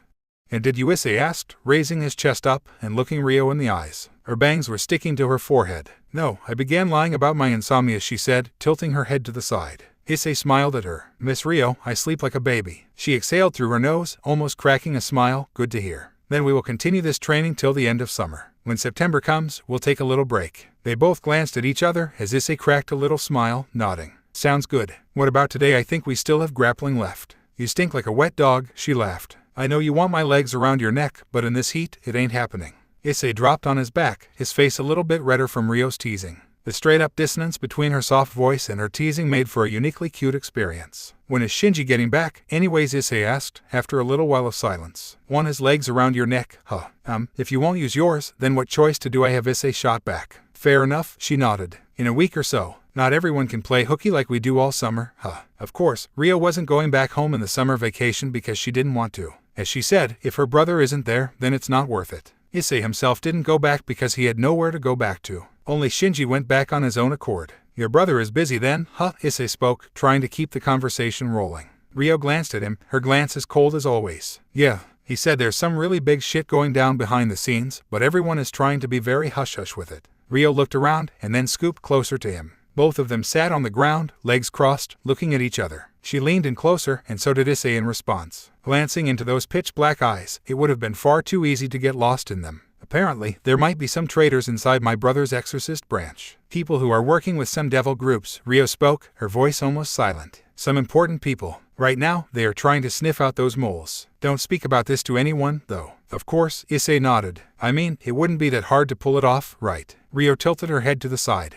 I guess you are right. The higher-ups never have to specifically touch holy water, crosses, etc. They don't have to spend long times in churches. Strong devils can handle the effects for very long periods of time. Issei nodded. I've thought about it a lot, honestly. There could be so many people around us who we never know are devils. Not everyone looks crazy and kills people on sight. That's a somber thought, Ryo said, and went quiet. But we still kill them all the same. Issei's eyes narrowed down. We kill them all. Sometimes it was easy to forget the anger Issei held. The ache to kill them all, to kill them dead. The will for vengeance for the things that a devil did to his family, Ryo thought. Then, there was silence. Issei kept staring at the sky, while Ryo stretched some more. Her glance wandered over the trees nearby. Hey, wanna go for a swim? Issei asked, not looking at her. I don't have any swimwear with me, Ryo responded, not looking at him. Where would we go, anyways? That small river that we run by, on the way here, Issei spoke, looking at Ryo, who nodded. I decided to follow it one day. It takes a while, but it starts by a waterfall. It's a nice little spot, honestly. He met Ryo's questioning glance, tilting his head to the side.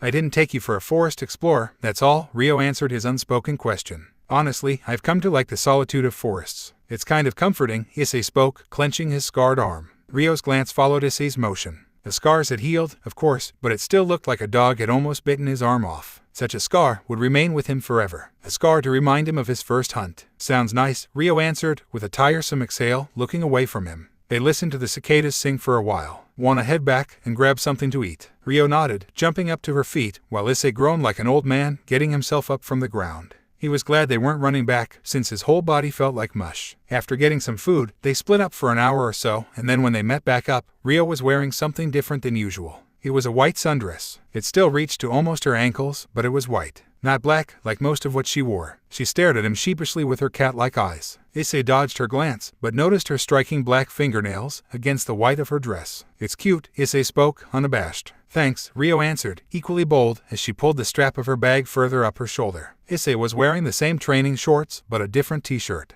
White and black, stripped. He couldn't tell when it had happened, but somewhere along the year, his wardrobe had come to match Rio's and Shinji's. Black, gray, dark blue. Stripped black and white was fine too. Sports leggings, hoodies too big. Some of his clothes were second-hand, since he was a growing boy. Traded the clothing that was too small to something that fit. Easy, cheap. Issei's eyeballs moved to the right side of his orbital area, which Rio noticed. The black clothes were probably because he was trying to look mature, and since his two friends looked mature wearing those kinds of clothing, he thought to himself, if he imitated those who seemed grown up, maybe he'd grow up soon, too. Earth to Issei, Rio spoke, as both of them were standing in the middle of a crosswalk, facing each other, without moving. Issei snapped out of it. Shall we go? She nodded, swiping her fringe to the side. Issei glanced at her straight black hair for a moment. Pulled into a bun at the back, a fringe to her eyebrows, slightly uneven, and side bangs that reached to her mouth. A classic Heim cut. Her hair had grown a lot longer, but so was his own. Long, wild, covering half of his face. Walking side to side made Issei blush for a second.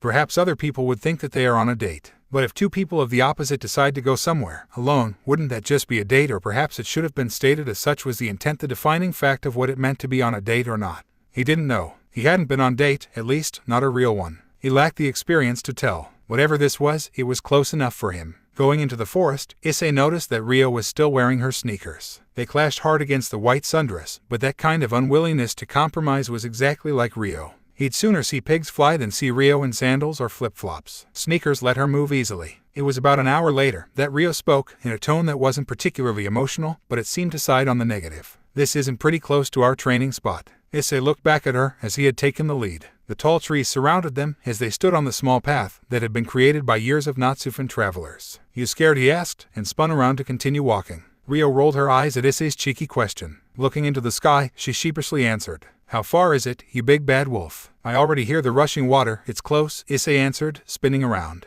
Looking at Rio, with a tilted head, he spoke under his breath. "Sorry, I thought it was a lot closer." With narrow eyes, Rio answered, "Don't worry about it." It didn't take long for them to reach the rock face of the waterfall. Right around where it began, the trees had become a lot sparser. The rock face itself reached into the sky, with the mountain behind it, for at least 5 stories, if Issei had to eyeball it. It tapered off at the top, but that side was just vertical. The pond that had formed in front of it, that flowed into a river and disappeared downwards somewhere near their trail. But from one of the sides, the land raised upwards, created a cavern below. Issei stood at that edge, listening to the rushing water, his eyes looking at the sky, and his mind in the clouds. "Anything interesting?" Rio asked, glancing upwards as well. "The sky is beautiful today." Small clouds continued to roll across the azure sky, same as before. "It's the same sky as always," Rio answered, bluntly. While he continued to look at the sky, she took off her clothes. He turned to face her. A pretty normal, 2-piece, black swimwear. Her hips might have grown, but Rio still was, almost as flat as a board. "Come on, Issei, at least don't flaunt your disappointment so openly on your face," Rio spoke with a half-disgusted expression, and then looked over the edge, at the pond.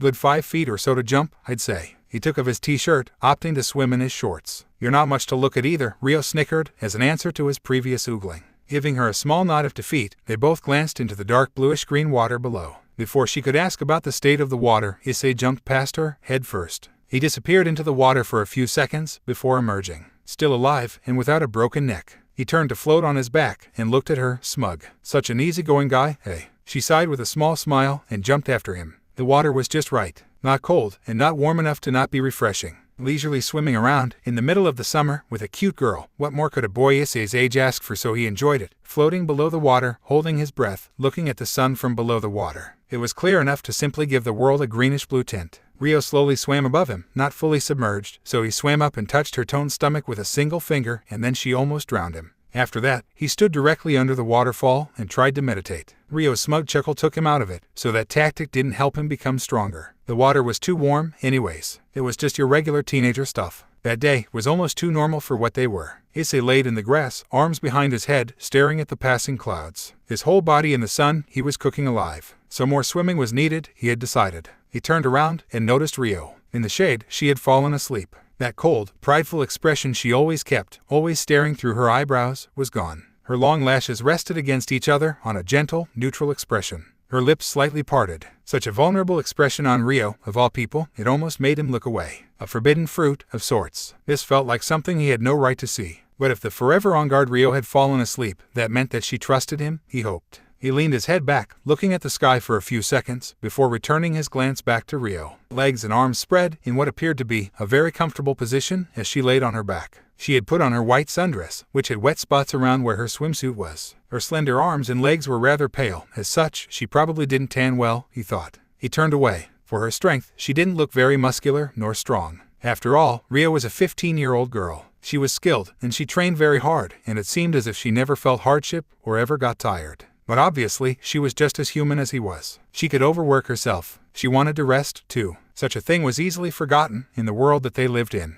After training so hard for herself, and at the same time, training someone like himself was difficult and tiring, Issei thought. So it wasn't surprising that she had fallen asleep in the shade. The sun was slowly starting to set, having moved ever so close to the horizon. An orange range, a hue of such light, had begun to shine. Issei slowly moved into the water, floating on his back. He submerged the back of his head and his ears. Now, only the sound of flowing water filled his senses. Everything else was a lack of sound there under the water. Even the infinite sounds of cicadas was gone. He closed his eyes. When he came to, it was already nighttime. "You should have woken me up before," Rio spoke, with her usual cold expression. Issei sighed, didn't want to. He propped himself up on his elbows, looking at her. She was laying on the grass, staring upwards, opposite of Issei. Her legs were near his face, and only one of their arms were close. After swimming for a long while, he had laid down to stare at the sky. He, too, had fallen asleep. However, his sleeping spot wasn't near Rio's, so it could only mean that she had moved closer to him. Look at the sky. He dropped himself back down and looked. His breath paused for a while. Bedazzled, he didn't say a word, he just stared at the sky. And the more he looked, the more he saw. The pitch-black sky was alight by stars. Too many to count, too many to comprehend. Shining, dazzling, pulsating.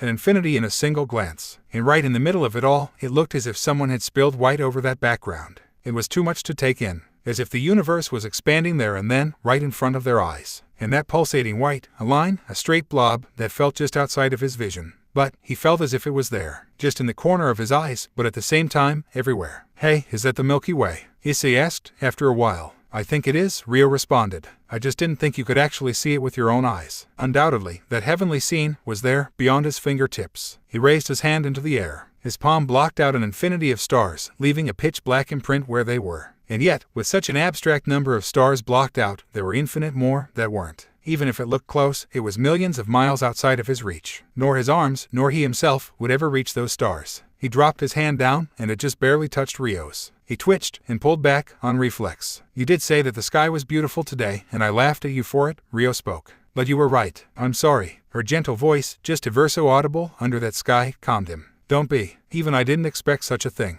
Issei responded, and kept staring upwards. A shooting star flew by, shining brighter than any other. It set the already dazzling sky asunder, and then it disappeared, into complete darkness, after only a few seconds. "Burnt out. What did you wish for?" Rio asked, very much unlike her. In fact, Issei hadn't wished for anything. He was too taken aback, at that moment, to even think. He was speechless, thoughtless. Besides, he didn't even believe that shooting stars could grant wishes. But seeing it in real life, that such beauty existed in this world. "I wish that these days would continue forever." He heard Rio let out a soft exhale. "They won't," she said, her soft voice comforting. Issei felt her fingers on his hand. At first, he almost pulled away. Her fingers were too soft, too gentle. They wrapped around his. She did it, first, on purpose. They held hands under the Milky Way of heaven. "But we are going to be fine." "You are, too," Rio spoke. "As long as this sky exists, we're going to be fine." Issei grasped her fingers tighter, unaware of it himself. "Why me?" he asked. "You're a lonely person." "Just a kid," Rio answered. "And I'm the same. Shinji is, too. Doesn't matter if he puts up that cheerful front." She spoke of Shinji knowing a lot more about him, the real him, than he did.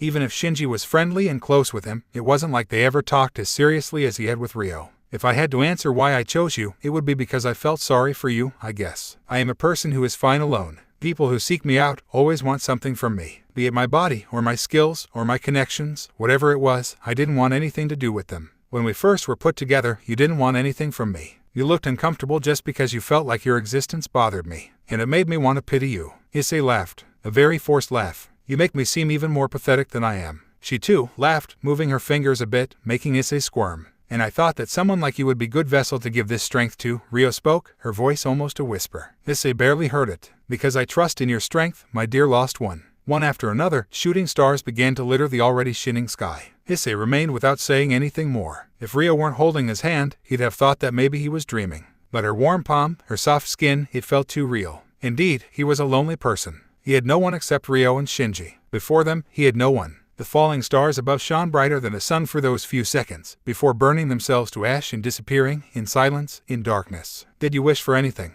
Issei asked her. She hummed softly. "I don't believe in stars granting wishes," she answered. With the falling stars as his background, Issei let out a hearty laugh. Ryo's grasp almost felt too hot as the night wind ruffled his clothes and hair. It was just right. It was halfway to 4 a.m. when the magic began to settle. The stars fell back against the dark blue background. The sun was rising on the horizon, the break of dawn. As Ryo was getting up, Issei kept staring at the sky. "Hey, come with me," she said, looking down, staring Issei in the eyes. Her expression was hardly emotional. "Just blank, as usual. I've got something for you." Issei's lips parted as he looked at her from below. He wanted to make a bad joke about her giving him love or happiness, but didn't. Such jokes suited Shinji more than him. "I thought I'd give it to you at the end of this summer, but today will do. The stars have me in a good mood." Getting up, he too stretched. The trail back was barely lit, but enough for them to walk. This time Issei stared at her back as she followed the trail. They barely said a word the whole way. Issei himself felt out of it. Perhaps it was the hours of staring at stars, or maybe the lack of sleep, but it did feel like he had stepped into another dimension. Just the two of them. Soon, the orange hue overtook the sky. Trailing between trees, almost orange rays of light illuminated the trail, so they picked up the pace. The city was dead. It was too late for regular street trash to party, and it was too early for the working crowd. The whole city to them. They passed their favorite little cafe, which was still closed. Issei froze up and turned to the side. Ryo, having taken a few more steps than him, spun on her heel, her narrow eyes staring through her eyebrows. "Is Hannison already up?" he asked, nodding his head towards a window on the second floor where the lights were already on. "Probably. Cafes that double as restaurants have a lot of things they need to get ready before opening," she answered, shrugging. Issei nodded, his eyes equally as narrow as hers, before continuing their walk. Ryo's apartment was the same as before, if not a little bit messier. Leaning against the window sill, he awkwardly stood in her living room, waiting for Ryo to return. She came out of her room with a long object in her hand. Long, thin, and hidden into a black fabric sleeve. The end was tied with a thin, red rope. Raising her chin slightly higher than necessary, she looked at him. Slowly, a smile appeared on her lips. Issei caught the object as she threw it. After untying the rope, the fabric sleeve slid off, revealing that Issei was holding onto a katana sheath, or rather, katana saya, as Ryo had taught him. He spun it around and grabbed into the handle. Silent, he glanced at it. The sheath itself was dark blue, and something near the end of it had been carved out. It was also missing the usual decorative string that was usually tied around it. He gently moved it in his hand, the handle. The wrap was a simple, dark string. It also seemed like the handle itself was new. The metallic ring between the blade and the handle, the guard, was simply dark metal, not decorative at all. In fact, it was slightly damaged. He looked up at Ryo. Her blank expression didn't show Issei anything, and she simply nodded. Issei grabbed into the sheath and drew the sword out, halfway. Near the guard, the etched-in writing had been scraped off. He glanced at it, and tried to read what was once there, but couldn't succeed. He drew the sword, putting the mismatched sheath on the ground, on top of the previously fallen fabric sleeve. The spine of the sword wasn't black. The blade didn't dazzle in the gentle light. It looked like a regular katana. Used, abused, but taken care of and sharp. It felt good in his hand. The handle fit his palm, and it felt tight and solid, but it didn't feel right, as had the first katana he'd held, Ryo's. He spun it around a bit, feeling the weight of it. Standing in the middle of the living room, he swung it once. It felt light in his hand, almost too light. "Doesn't feel as good as mine, huh?" Ryo commented, sitting on the edge of her couch. "Ah, well, it still feels good to swing."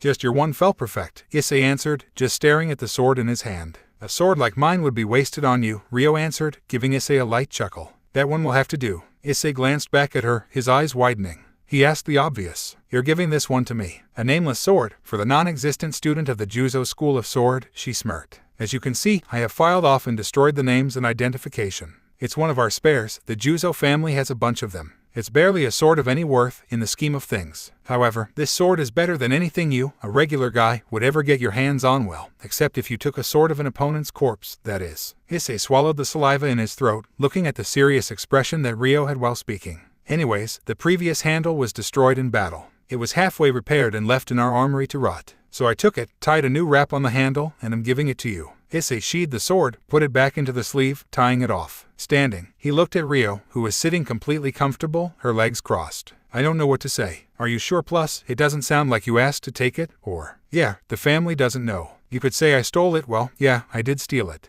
But I couldn't leave you, the hard-working student of the Juzo school, without a sword. We all were given swords when we proved ourselves good enough. Even you, the illegitimate child of this family, deserve it." She laughed, as Issei's expression grew even more bewildered. "Are you saying that I'm good enough to have a sword of the Juzo school?" "You're good enough to have a sword," Ryo corrected him, her eyes narrow. Emphasis on the swords with actual history and worth. I wonder. It was a simple sentence. He was good enough to hold a real sword. She probably didn't realize how much confirmation of skill mattered to him. Thank you very much, he said, before bowing down to a 90-degree angle. I will take utmost care of it. Rio let out a playful laugh. You don't even know how to. I'll teach you, so don't worry. And stop being so stiff. I half did it because I keep finding ways to hurt my family's pride because of you, haha. Issei scratched the behind of his head. Ah, of course, if anyone asks, it's not a sword that belonged to the Juzo family. It never belonged to me, nor anyone else. You don't know anything about it. You found it under a bridge, or pulled it out of a rock or whatever. What, am I King Arthur now? Issei asked, chuckling. Nah, I'm serious, they'd probably kill you, Rio spoke. Or they'd challenge you to a duel, and you would show them you move like a Juzo, and then they would kill you. He froze up for a second. Rio jumped to her feet, coming towards Issei. Her face, close, as she gently rubbed his head. He twitched at her touch. Just kidding, her gentle voice whispered. He let out a sigh of relief, lowering his head. They stood there, in the silence. It wasn't awkward, but comfortable. The wrapped sword in his left hand. It felt assuring, to him. They both turned their heads in unison, to look outside the window. It was a regular summer morning. Her slender hand rustled his hair, gently. That world of the Milky Way was nowhere to be found anymore, but still. You know, Rio, you shouldn't give up on that girl this easily. Rio didn't let him finish his own sentence, interrupting him. He stepped back, quite violently. Rio's arm remained in the air for a second, before she lowered it, smiling gently. So she knew his feelings, Issei thought. He had told her about Irina before. He had been carried away and acted out. He had tried to speak of his feelings to her, without giving a second thought about her own. He had almost confessed that he had feelings for her. She, on the other hand, easily found the best way to diffuse the situation. Stupiding asshole, he thought of himself, to himself. I should probably get going. Rio shrugged, her expression calm as always. Her gestures, normal as always. She knew what he wanted to say, and yet, she acted as if nothing had happened. It is very late, indeed, she said, sheepishly. Or perhaps, early. He was already moving towards the doors when she answered. Exiting out in the hallway, he looked back at her as she stood by the door in that same sundress. Tilting her head to the side, she smiled gently. Her fringe fell across one of her eyes. Then her eyes went back to her usual cold glance. Let's move training to 11 a.m., maybe. Yeah, let's move it.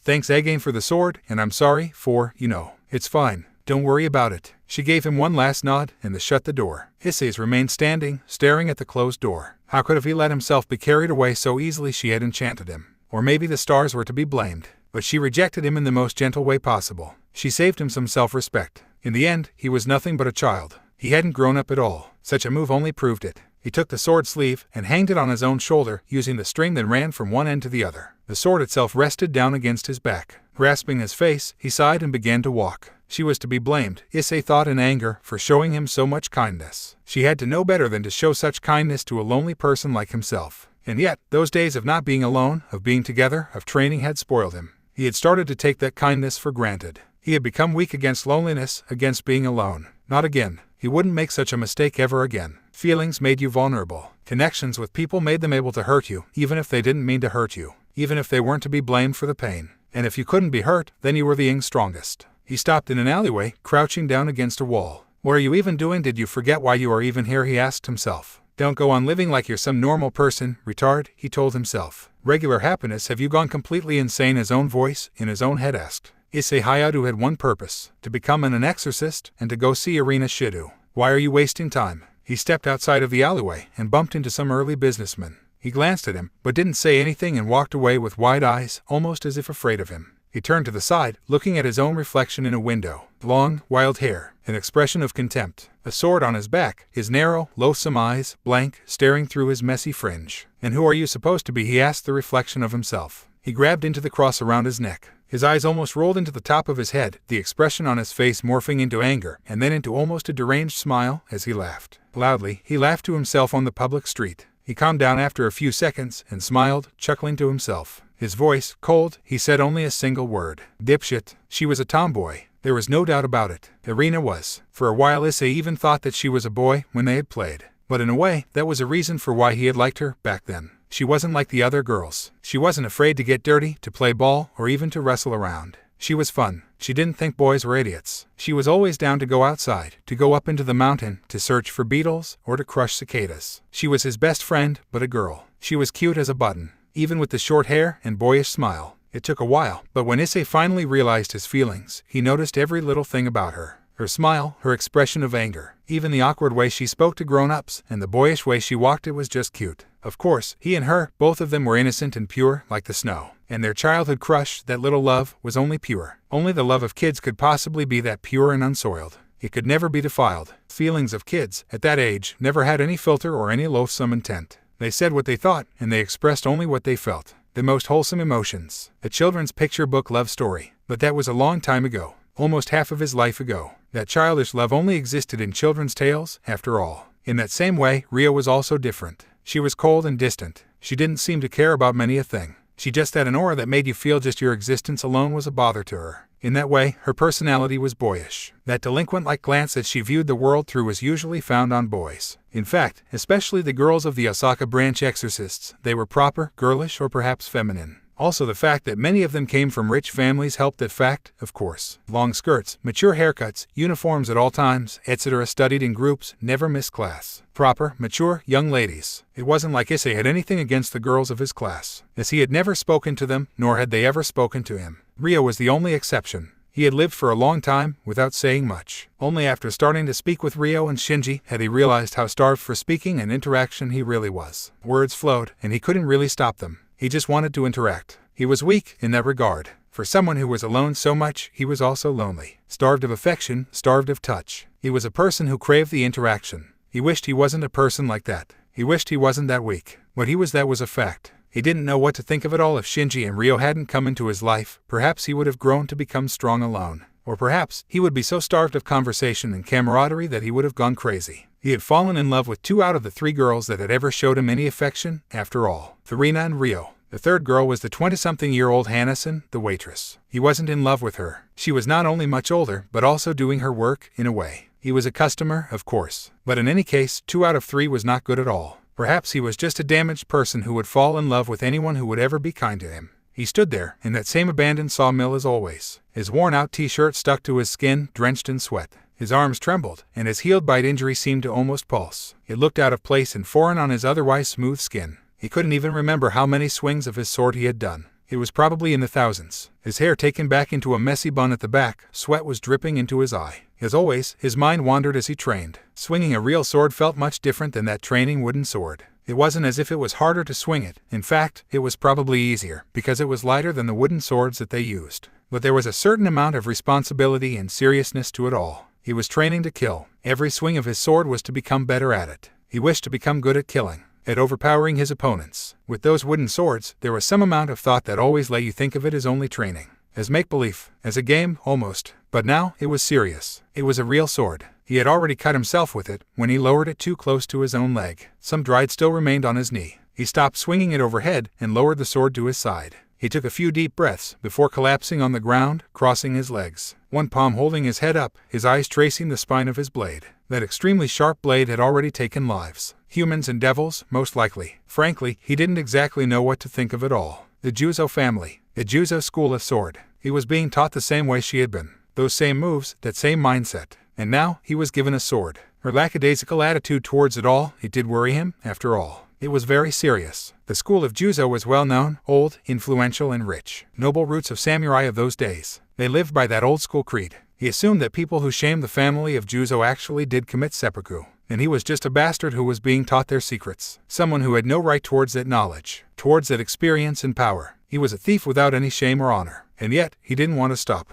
A year ago, he didn't even dream of having the ability to use a sword. It hadn't taken him long for that sword that to feel good in his hands. It didn't feel foreign or wrong. And on the flip side of it all, he wanted for it to continue just because it was Rio. The training was a reason to spend time together. The training was a reason to listen to her soft voice, as she spoke about technique, about his flaws, about anything, really. And in the end, he was sure that he simply wasn't a good person. Even if he had no right to learn from Rio, even if he was stealing and being dishonorable, he didn't care. He accepted anything he could to get ahead. And such an opportunity as this, it came only once in a lifetime. Letting his upper body fall backwards, he laid in the grass, staring at the sky. Damn, you're really tanned. Like Okinawa tanned. Issei heard that familiar voice to the side of himself. Turning his head, it revealed no one other than Shinji. Weren't you supposed to come back in like a few more days? Issei asked him, instead. It wasn't set in stone, he waved his hand. I wanted to come back sooner, to spend some last days of summer with Rio. Ah, yeah, that sounds pretty lovely. A pretty romantic end of the summer, for example. Issei smirked mischievously. Like, going to swim together with her, and then sleeping in the soft grass, watching the shooting stars. Something like that, huh? You little rascal, he shouted, instantly realizing what exactly Issei was implying. I'm gonna cry. He wiped a giant crocodile tear off from his cheek. Issei was apparently a lot more tanned, while Shinji seemed the same as ever, and their inconsequential banter hadn't changed one bit. He looked to Issei's side, perplexed for a second. Whose sword is that? Mine, Issei answered, glancing past Shinji.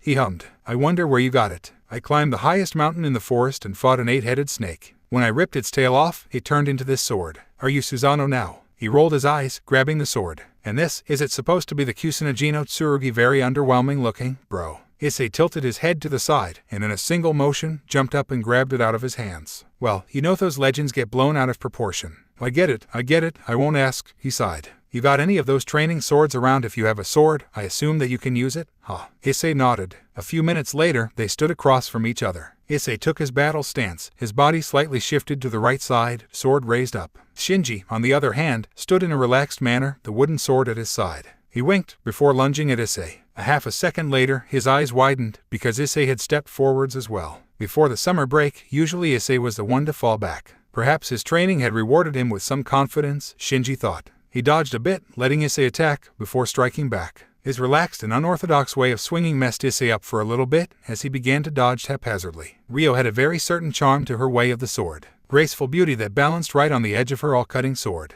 The Juzo school was beautiful, in that way. While Shinji, he felt like someone who just used everything that he could. His movement didn't flow the way Issei thought it should flow. It was as if 10 different people had trained him to do the same thing. He mixed up moves and combos that weren't supposed to go together. But it worked. Only, as when mixing colors up, in the end, you always end up with ugly brown. It was still a pretty lopsided fight in that way. Shinji overwhelmed him with relative ease. You've improved a lot, kid. Good job. Shinji spoke, wiping the sweat off his forehead. Issei scoffed, his chest raising up and down from his labored breathing. He was, after all, still tired from all of his training. Hey, what school of sword were you trained in, or did you have a teacher? Issei asked Shinji, having realized he'd never asked him such things. Shinji looked at him dumbfounded, for a second. Then a bashful smile appeared on his face. No school of sword. No one, well, mostly no one does something so old school anymore. My family got me trainers. Nowadays, everything like that is optimized, you know. Databases of knowledge about what is the most effective. When fighting, you just seem to move very fiendishly. Out of rhythm, Issei pondered, looking past Shinji into the woods. Well, if you can notice that Shinji's movements are disgusting, then maybe you've got more talent than I thought.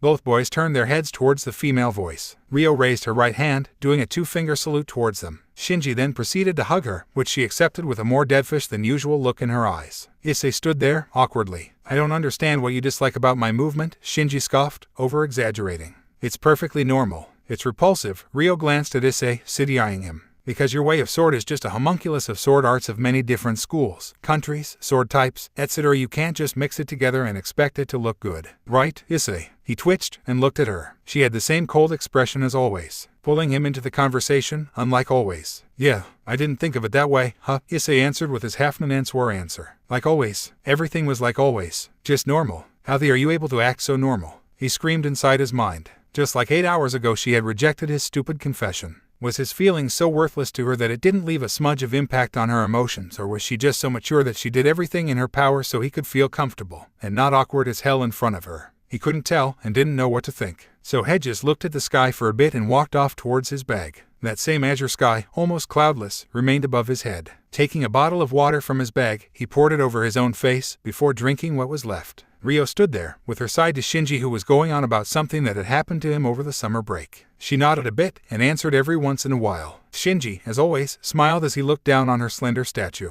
Maybe Shinji had grown even taller than before over the summer break. It sure looked like it. He picked up his sheathed sword, took it out, and began to do his practice swings again. His arms felt numb, back muscle were pulsating in pain, and yet, only when he was in pain, could he stop overthinking things. Or perhaps his anger was what motivated him. He felt a slender, light touch on his shoulder sometime later. It was Ryo, of course. She glanced deep inside his eyes. Hey, for how long have you been at it? She asked. At least a few hours when I arrived. His arms gave out, Shinji answered, after Issei didn't. I thought we promised to meet at 11 to train together, she said, softly, almost as if hurt. I couldn't sleep well, Issei answered, looking downwards, trying to escape those abyss-like eyes. Did something happen while I was gone? Shinji asked, his expression unusually serious. Ryo stared at him through her scowl, but smiled. We stared at the Milky Way together. You know how it is with me. Issei glanced at him, reassuringly. It's unusual if I can sleep, after all. Shinji tilted his head to the side before Ryo spoke up. Well, it's enough training for you. Me and Shinji are gonna spar, and you take a very close look at me. At how I move and why I move. Particularly at my legs. It's all about the legs. And hips, Shinji added, and stepped a few feet away from her. That seriousness was gone already. Issei let out a fake chuckle at his, as usual, crude joke. And look at Shinji's head when I break it open. I bet nothing is in there, Ryo added as she picked up the wooden training sword from the ground.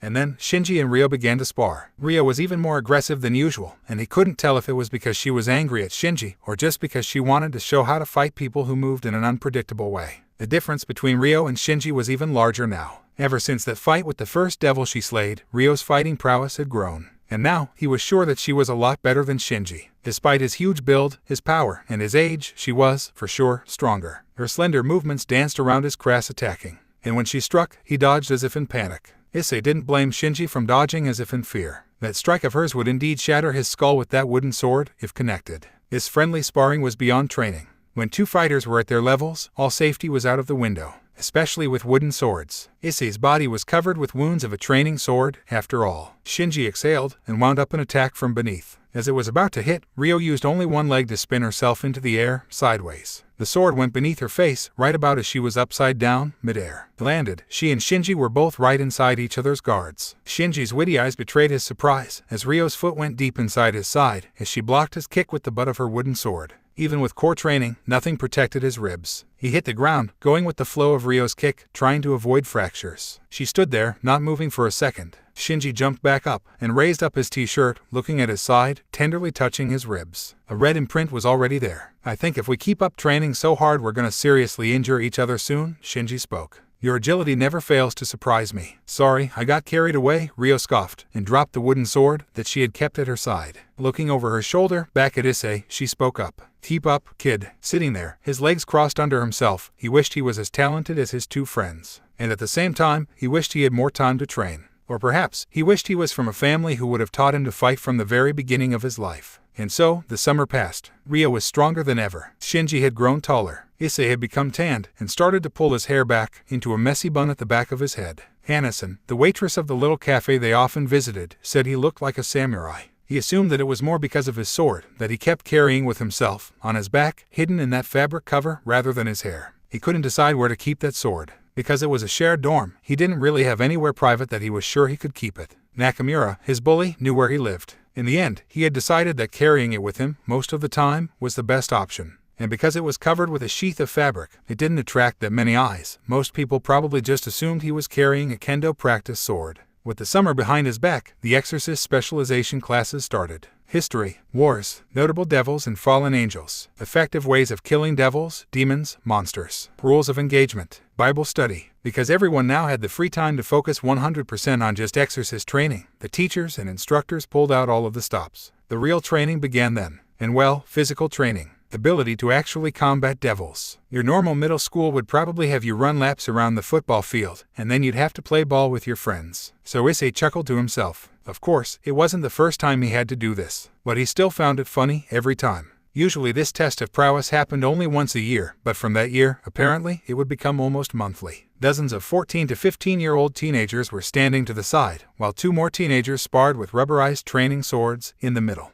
Their instructor stood pretty close, keeping an eye on them. Both were girls, dressed in tight-fitting training clothes. Issei stood alone, a bit further than the rest. He stood out from the rest, if only because he was wearing just regular sneakers, joggers, and a hoodie that was too large for him. Bottom half of his face covered with a medical mask, and the hidden sword on his shoulder. He stared through his eyebrows at the two weren't bad, Butte was very mechanical. Their fighting was like a dance too, but not in the same way that Ryo fought. It was almost choreographed, almost a partner dance performance, and in about 3 minutes their dance had ended. He closed his eyes, exhaling through his nose. Altogether, he knew that both of these girls were pretty high up the rankings. In the previous physical training rankings, and especially academically. Just your regular rich girls, from rich families with everything that came with such resources, trainers, and teachers. They were a dime a dozen in his school. Issei, you heard me. He hadn't. The whole class was looking at him when he raised his head. The instructor sighed, his hands in his pockets. He was a towering man, dressed in a tracksuit. You're up next, against Haruto. Issei looked around to notice who was his opponent. His glance flowed until he met Nakamura's glance. His very own personal bully was smirking. A wide grin, narrow eyes. A boy next to him stepped forwards. Their little group all laughed at each other. Haruto, one of Nakamura's lackeys. A boy who was pretty tall for his age, but a bit ungainly. His hair naturally dirtyish blonde, so he probably wasn't full Japanese. He stepped forwards, taking one of the rubberized training swords from the instructor. As soon as the instructor turned his back towards his opponent, he smirked, showing his teeth. One hand inside his pocket, he held the sword with confidence. Right, Haruto. That Haruto, who was well above the class average, especially in the physical training department, Issei finally recalled. Take off that darn mask and jumper, the instructor spoke, as soon as Issei began to move forwards. Didn't you hear me saying to dress in clothing that would allow me see your movement clearly? Issei froze up for a second. The glances of his whole class made his body come down with sweat that felt like ants crawling all across his back. With a scoff that almost imitated Ryo, he pulled his mask off and then took off his hoodie. He cracked his neck, looking at his own disfigured arm, standing there in his black and white, stripped t-shirt. He felt pain in his disfigured arm. A second later, he realized that the pain that he felt was nothing but his mind playing tricks on him, even if the wound was still bluish-pink. So he looked away and grabbed the rubberized training sword. He moved it around with one hand, feeling the weight of it. It was lighter than the wooden ones he had used. He touched the sharp edge. Even if rubber, it was clear that if you used it seriously, it could easily harm your opponent. And most of all, it felt completely different to hold that sword than it had a year ago. It was balanced quite poorly, he thought. And judging from Nakamura's glance, he was up to something. Issei easily imagined what it was, exactly accidentally injuring him, in front of the whole class. He was sure that he had put up Haruto to actually injure him, to humiliate him. His head tilted downwards, Issei took a relaxed stance and deeply exhaled. Their instructor stepped back and raised his arm, and then after a beep of a stopwatch, he lowered it. The first swing almost hit Issei. He realized that something was wrong. Whenever he sparred with Ryo or Shinji, he felt a rush of adrenaline. He was never able to stay calm when training with them. His heart usually raced the moment it started, and yet, now, in front of all of his classmates, against someone who was a lot better ranked than him. Even lost in thought, he stepped backwards, dodging a few more times, spinning around himself, and changing directions. Not even looking straight at his opponent, he hadn't raised his sword as he moved. Issei spoke to himself. As he dodged once more, leaning back quite aggressively, he noticed his own golden cross swing above his t-shirt, just in peripheral vision. He stopped in his tracks and began to block his attacks. The rubber plastic impacts reverberated in his grasp. After a particular swing from his opponent, Issei stepped forwards, deflected his attack to the side, and struck Haruto in the arm. Issei's opponent jumped back, anger swelling in his expression. With a deep exhale, Haruto dashed at him. Issei smirked and moved forwards. Just as his opponent dashed into his guard, Issei's left leg raised and slammed downwards onto his opponent's raising knee. Haruto had telegraphed his surprise kick way too much. Issei had noticed it coming a few moves before he even raised his leg. Haruto's eyes went wide in surprise. As he jumped backwards, Issei's leg slammed down on the ground, and his other leg extended and caught Haruto in the side. After that, the instant both of Issei's legs were on the ground, his sword went up above his head, and he swung down towards Haruto, who was holding his side, bent over. The neck was uncovered, after all. The instructor pushed him backwards, and he almost fell over. He felt a swelling hotness on his chest from the instructor's large palm hitting him. And then, the sound came back, and a little bit after that, the onlookers appeared in his peripheral vision. Only then he realized that he had tried to decapitate his classmate with a rubber sword. He threw the sword to the ground. Anxiety swelled up in his chest. Too many people were looking at him, with expressions that to him seemed to be distraught. He grabbed his golden cross, hanging above his t-shirt. Hayato, who taught you? The instructor's voice boomed. Haruto was holding his side in pain, his wide eyes staring at Issei. The other kids in his class were talking among themselves, and Nakamura's eyes showed pure evil. The trio he had knocked out back in winter was there too, one of them whispering something into his ear. So Issei scoffed, staring through his eyebrows. It was training that I did outside of school time, so it's not particularly your business, right? He lingered, staring at his instructor, who did the same in return. The laugh lines of his face turned deeper as he exhaled deeply. Looking at Haruto, then at Nakamura, and back at Issei, he just nodded. Next, step up. Turning his back on them all, he picked up his clothes and stepped even further back. Ryo, as always, were nowhere to be found in that class. His legs didn't shake, nor did his arms. His breath wasn't labored at all. What kind of a way of the sword was that? Was that really an exorcist in training? He stood there, arms in his pockets, the sword, hidden inside a cloth sheath, hanged at his back. His head tilted upwards, he glanced at the list posted on the wall. Everyone else was long gone from the main building.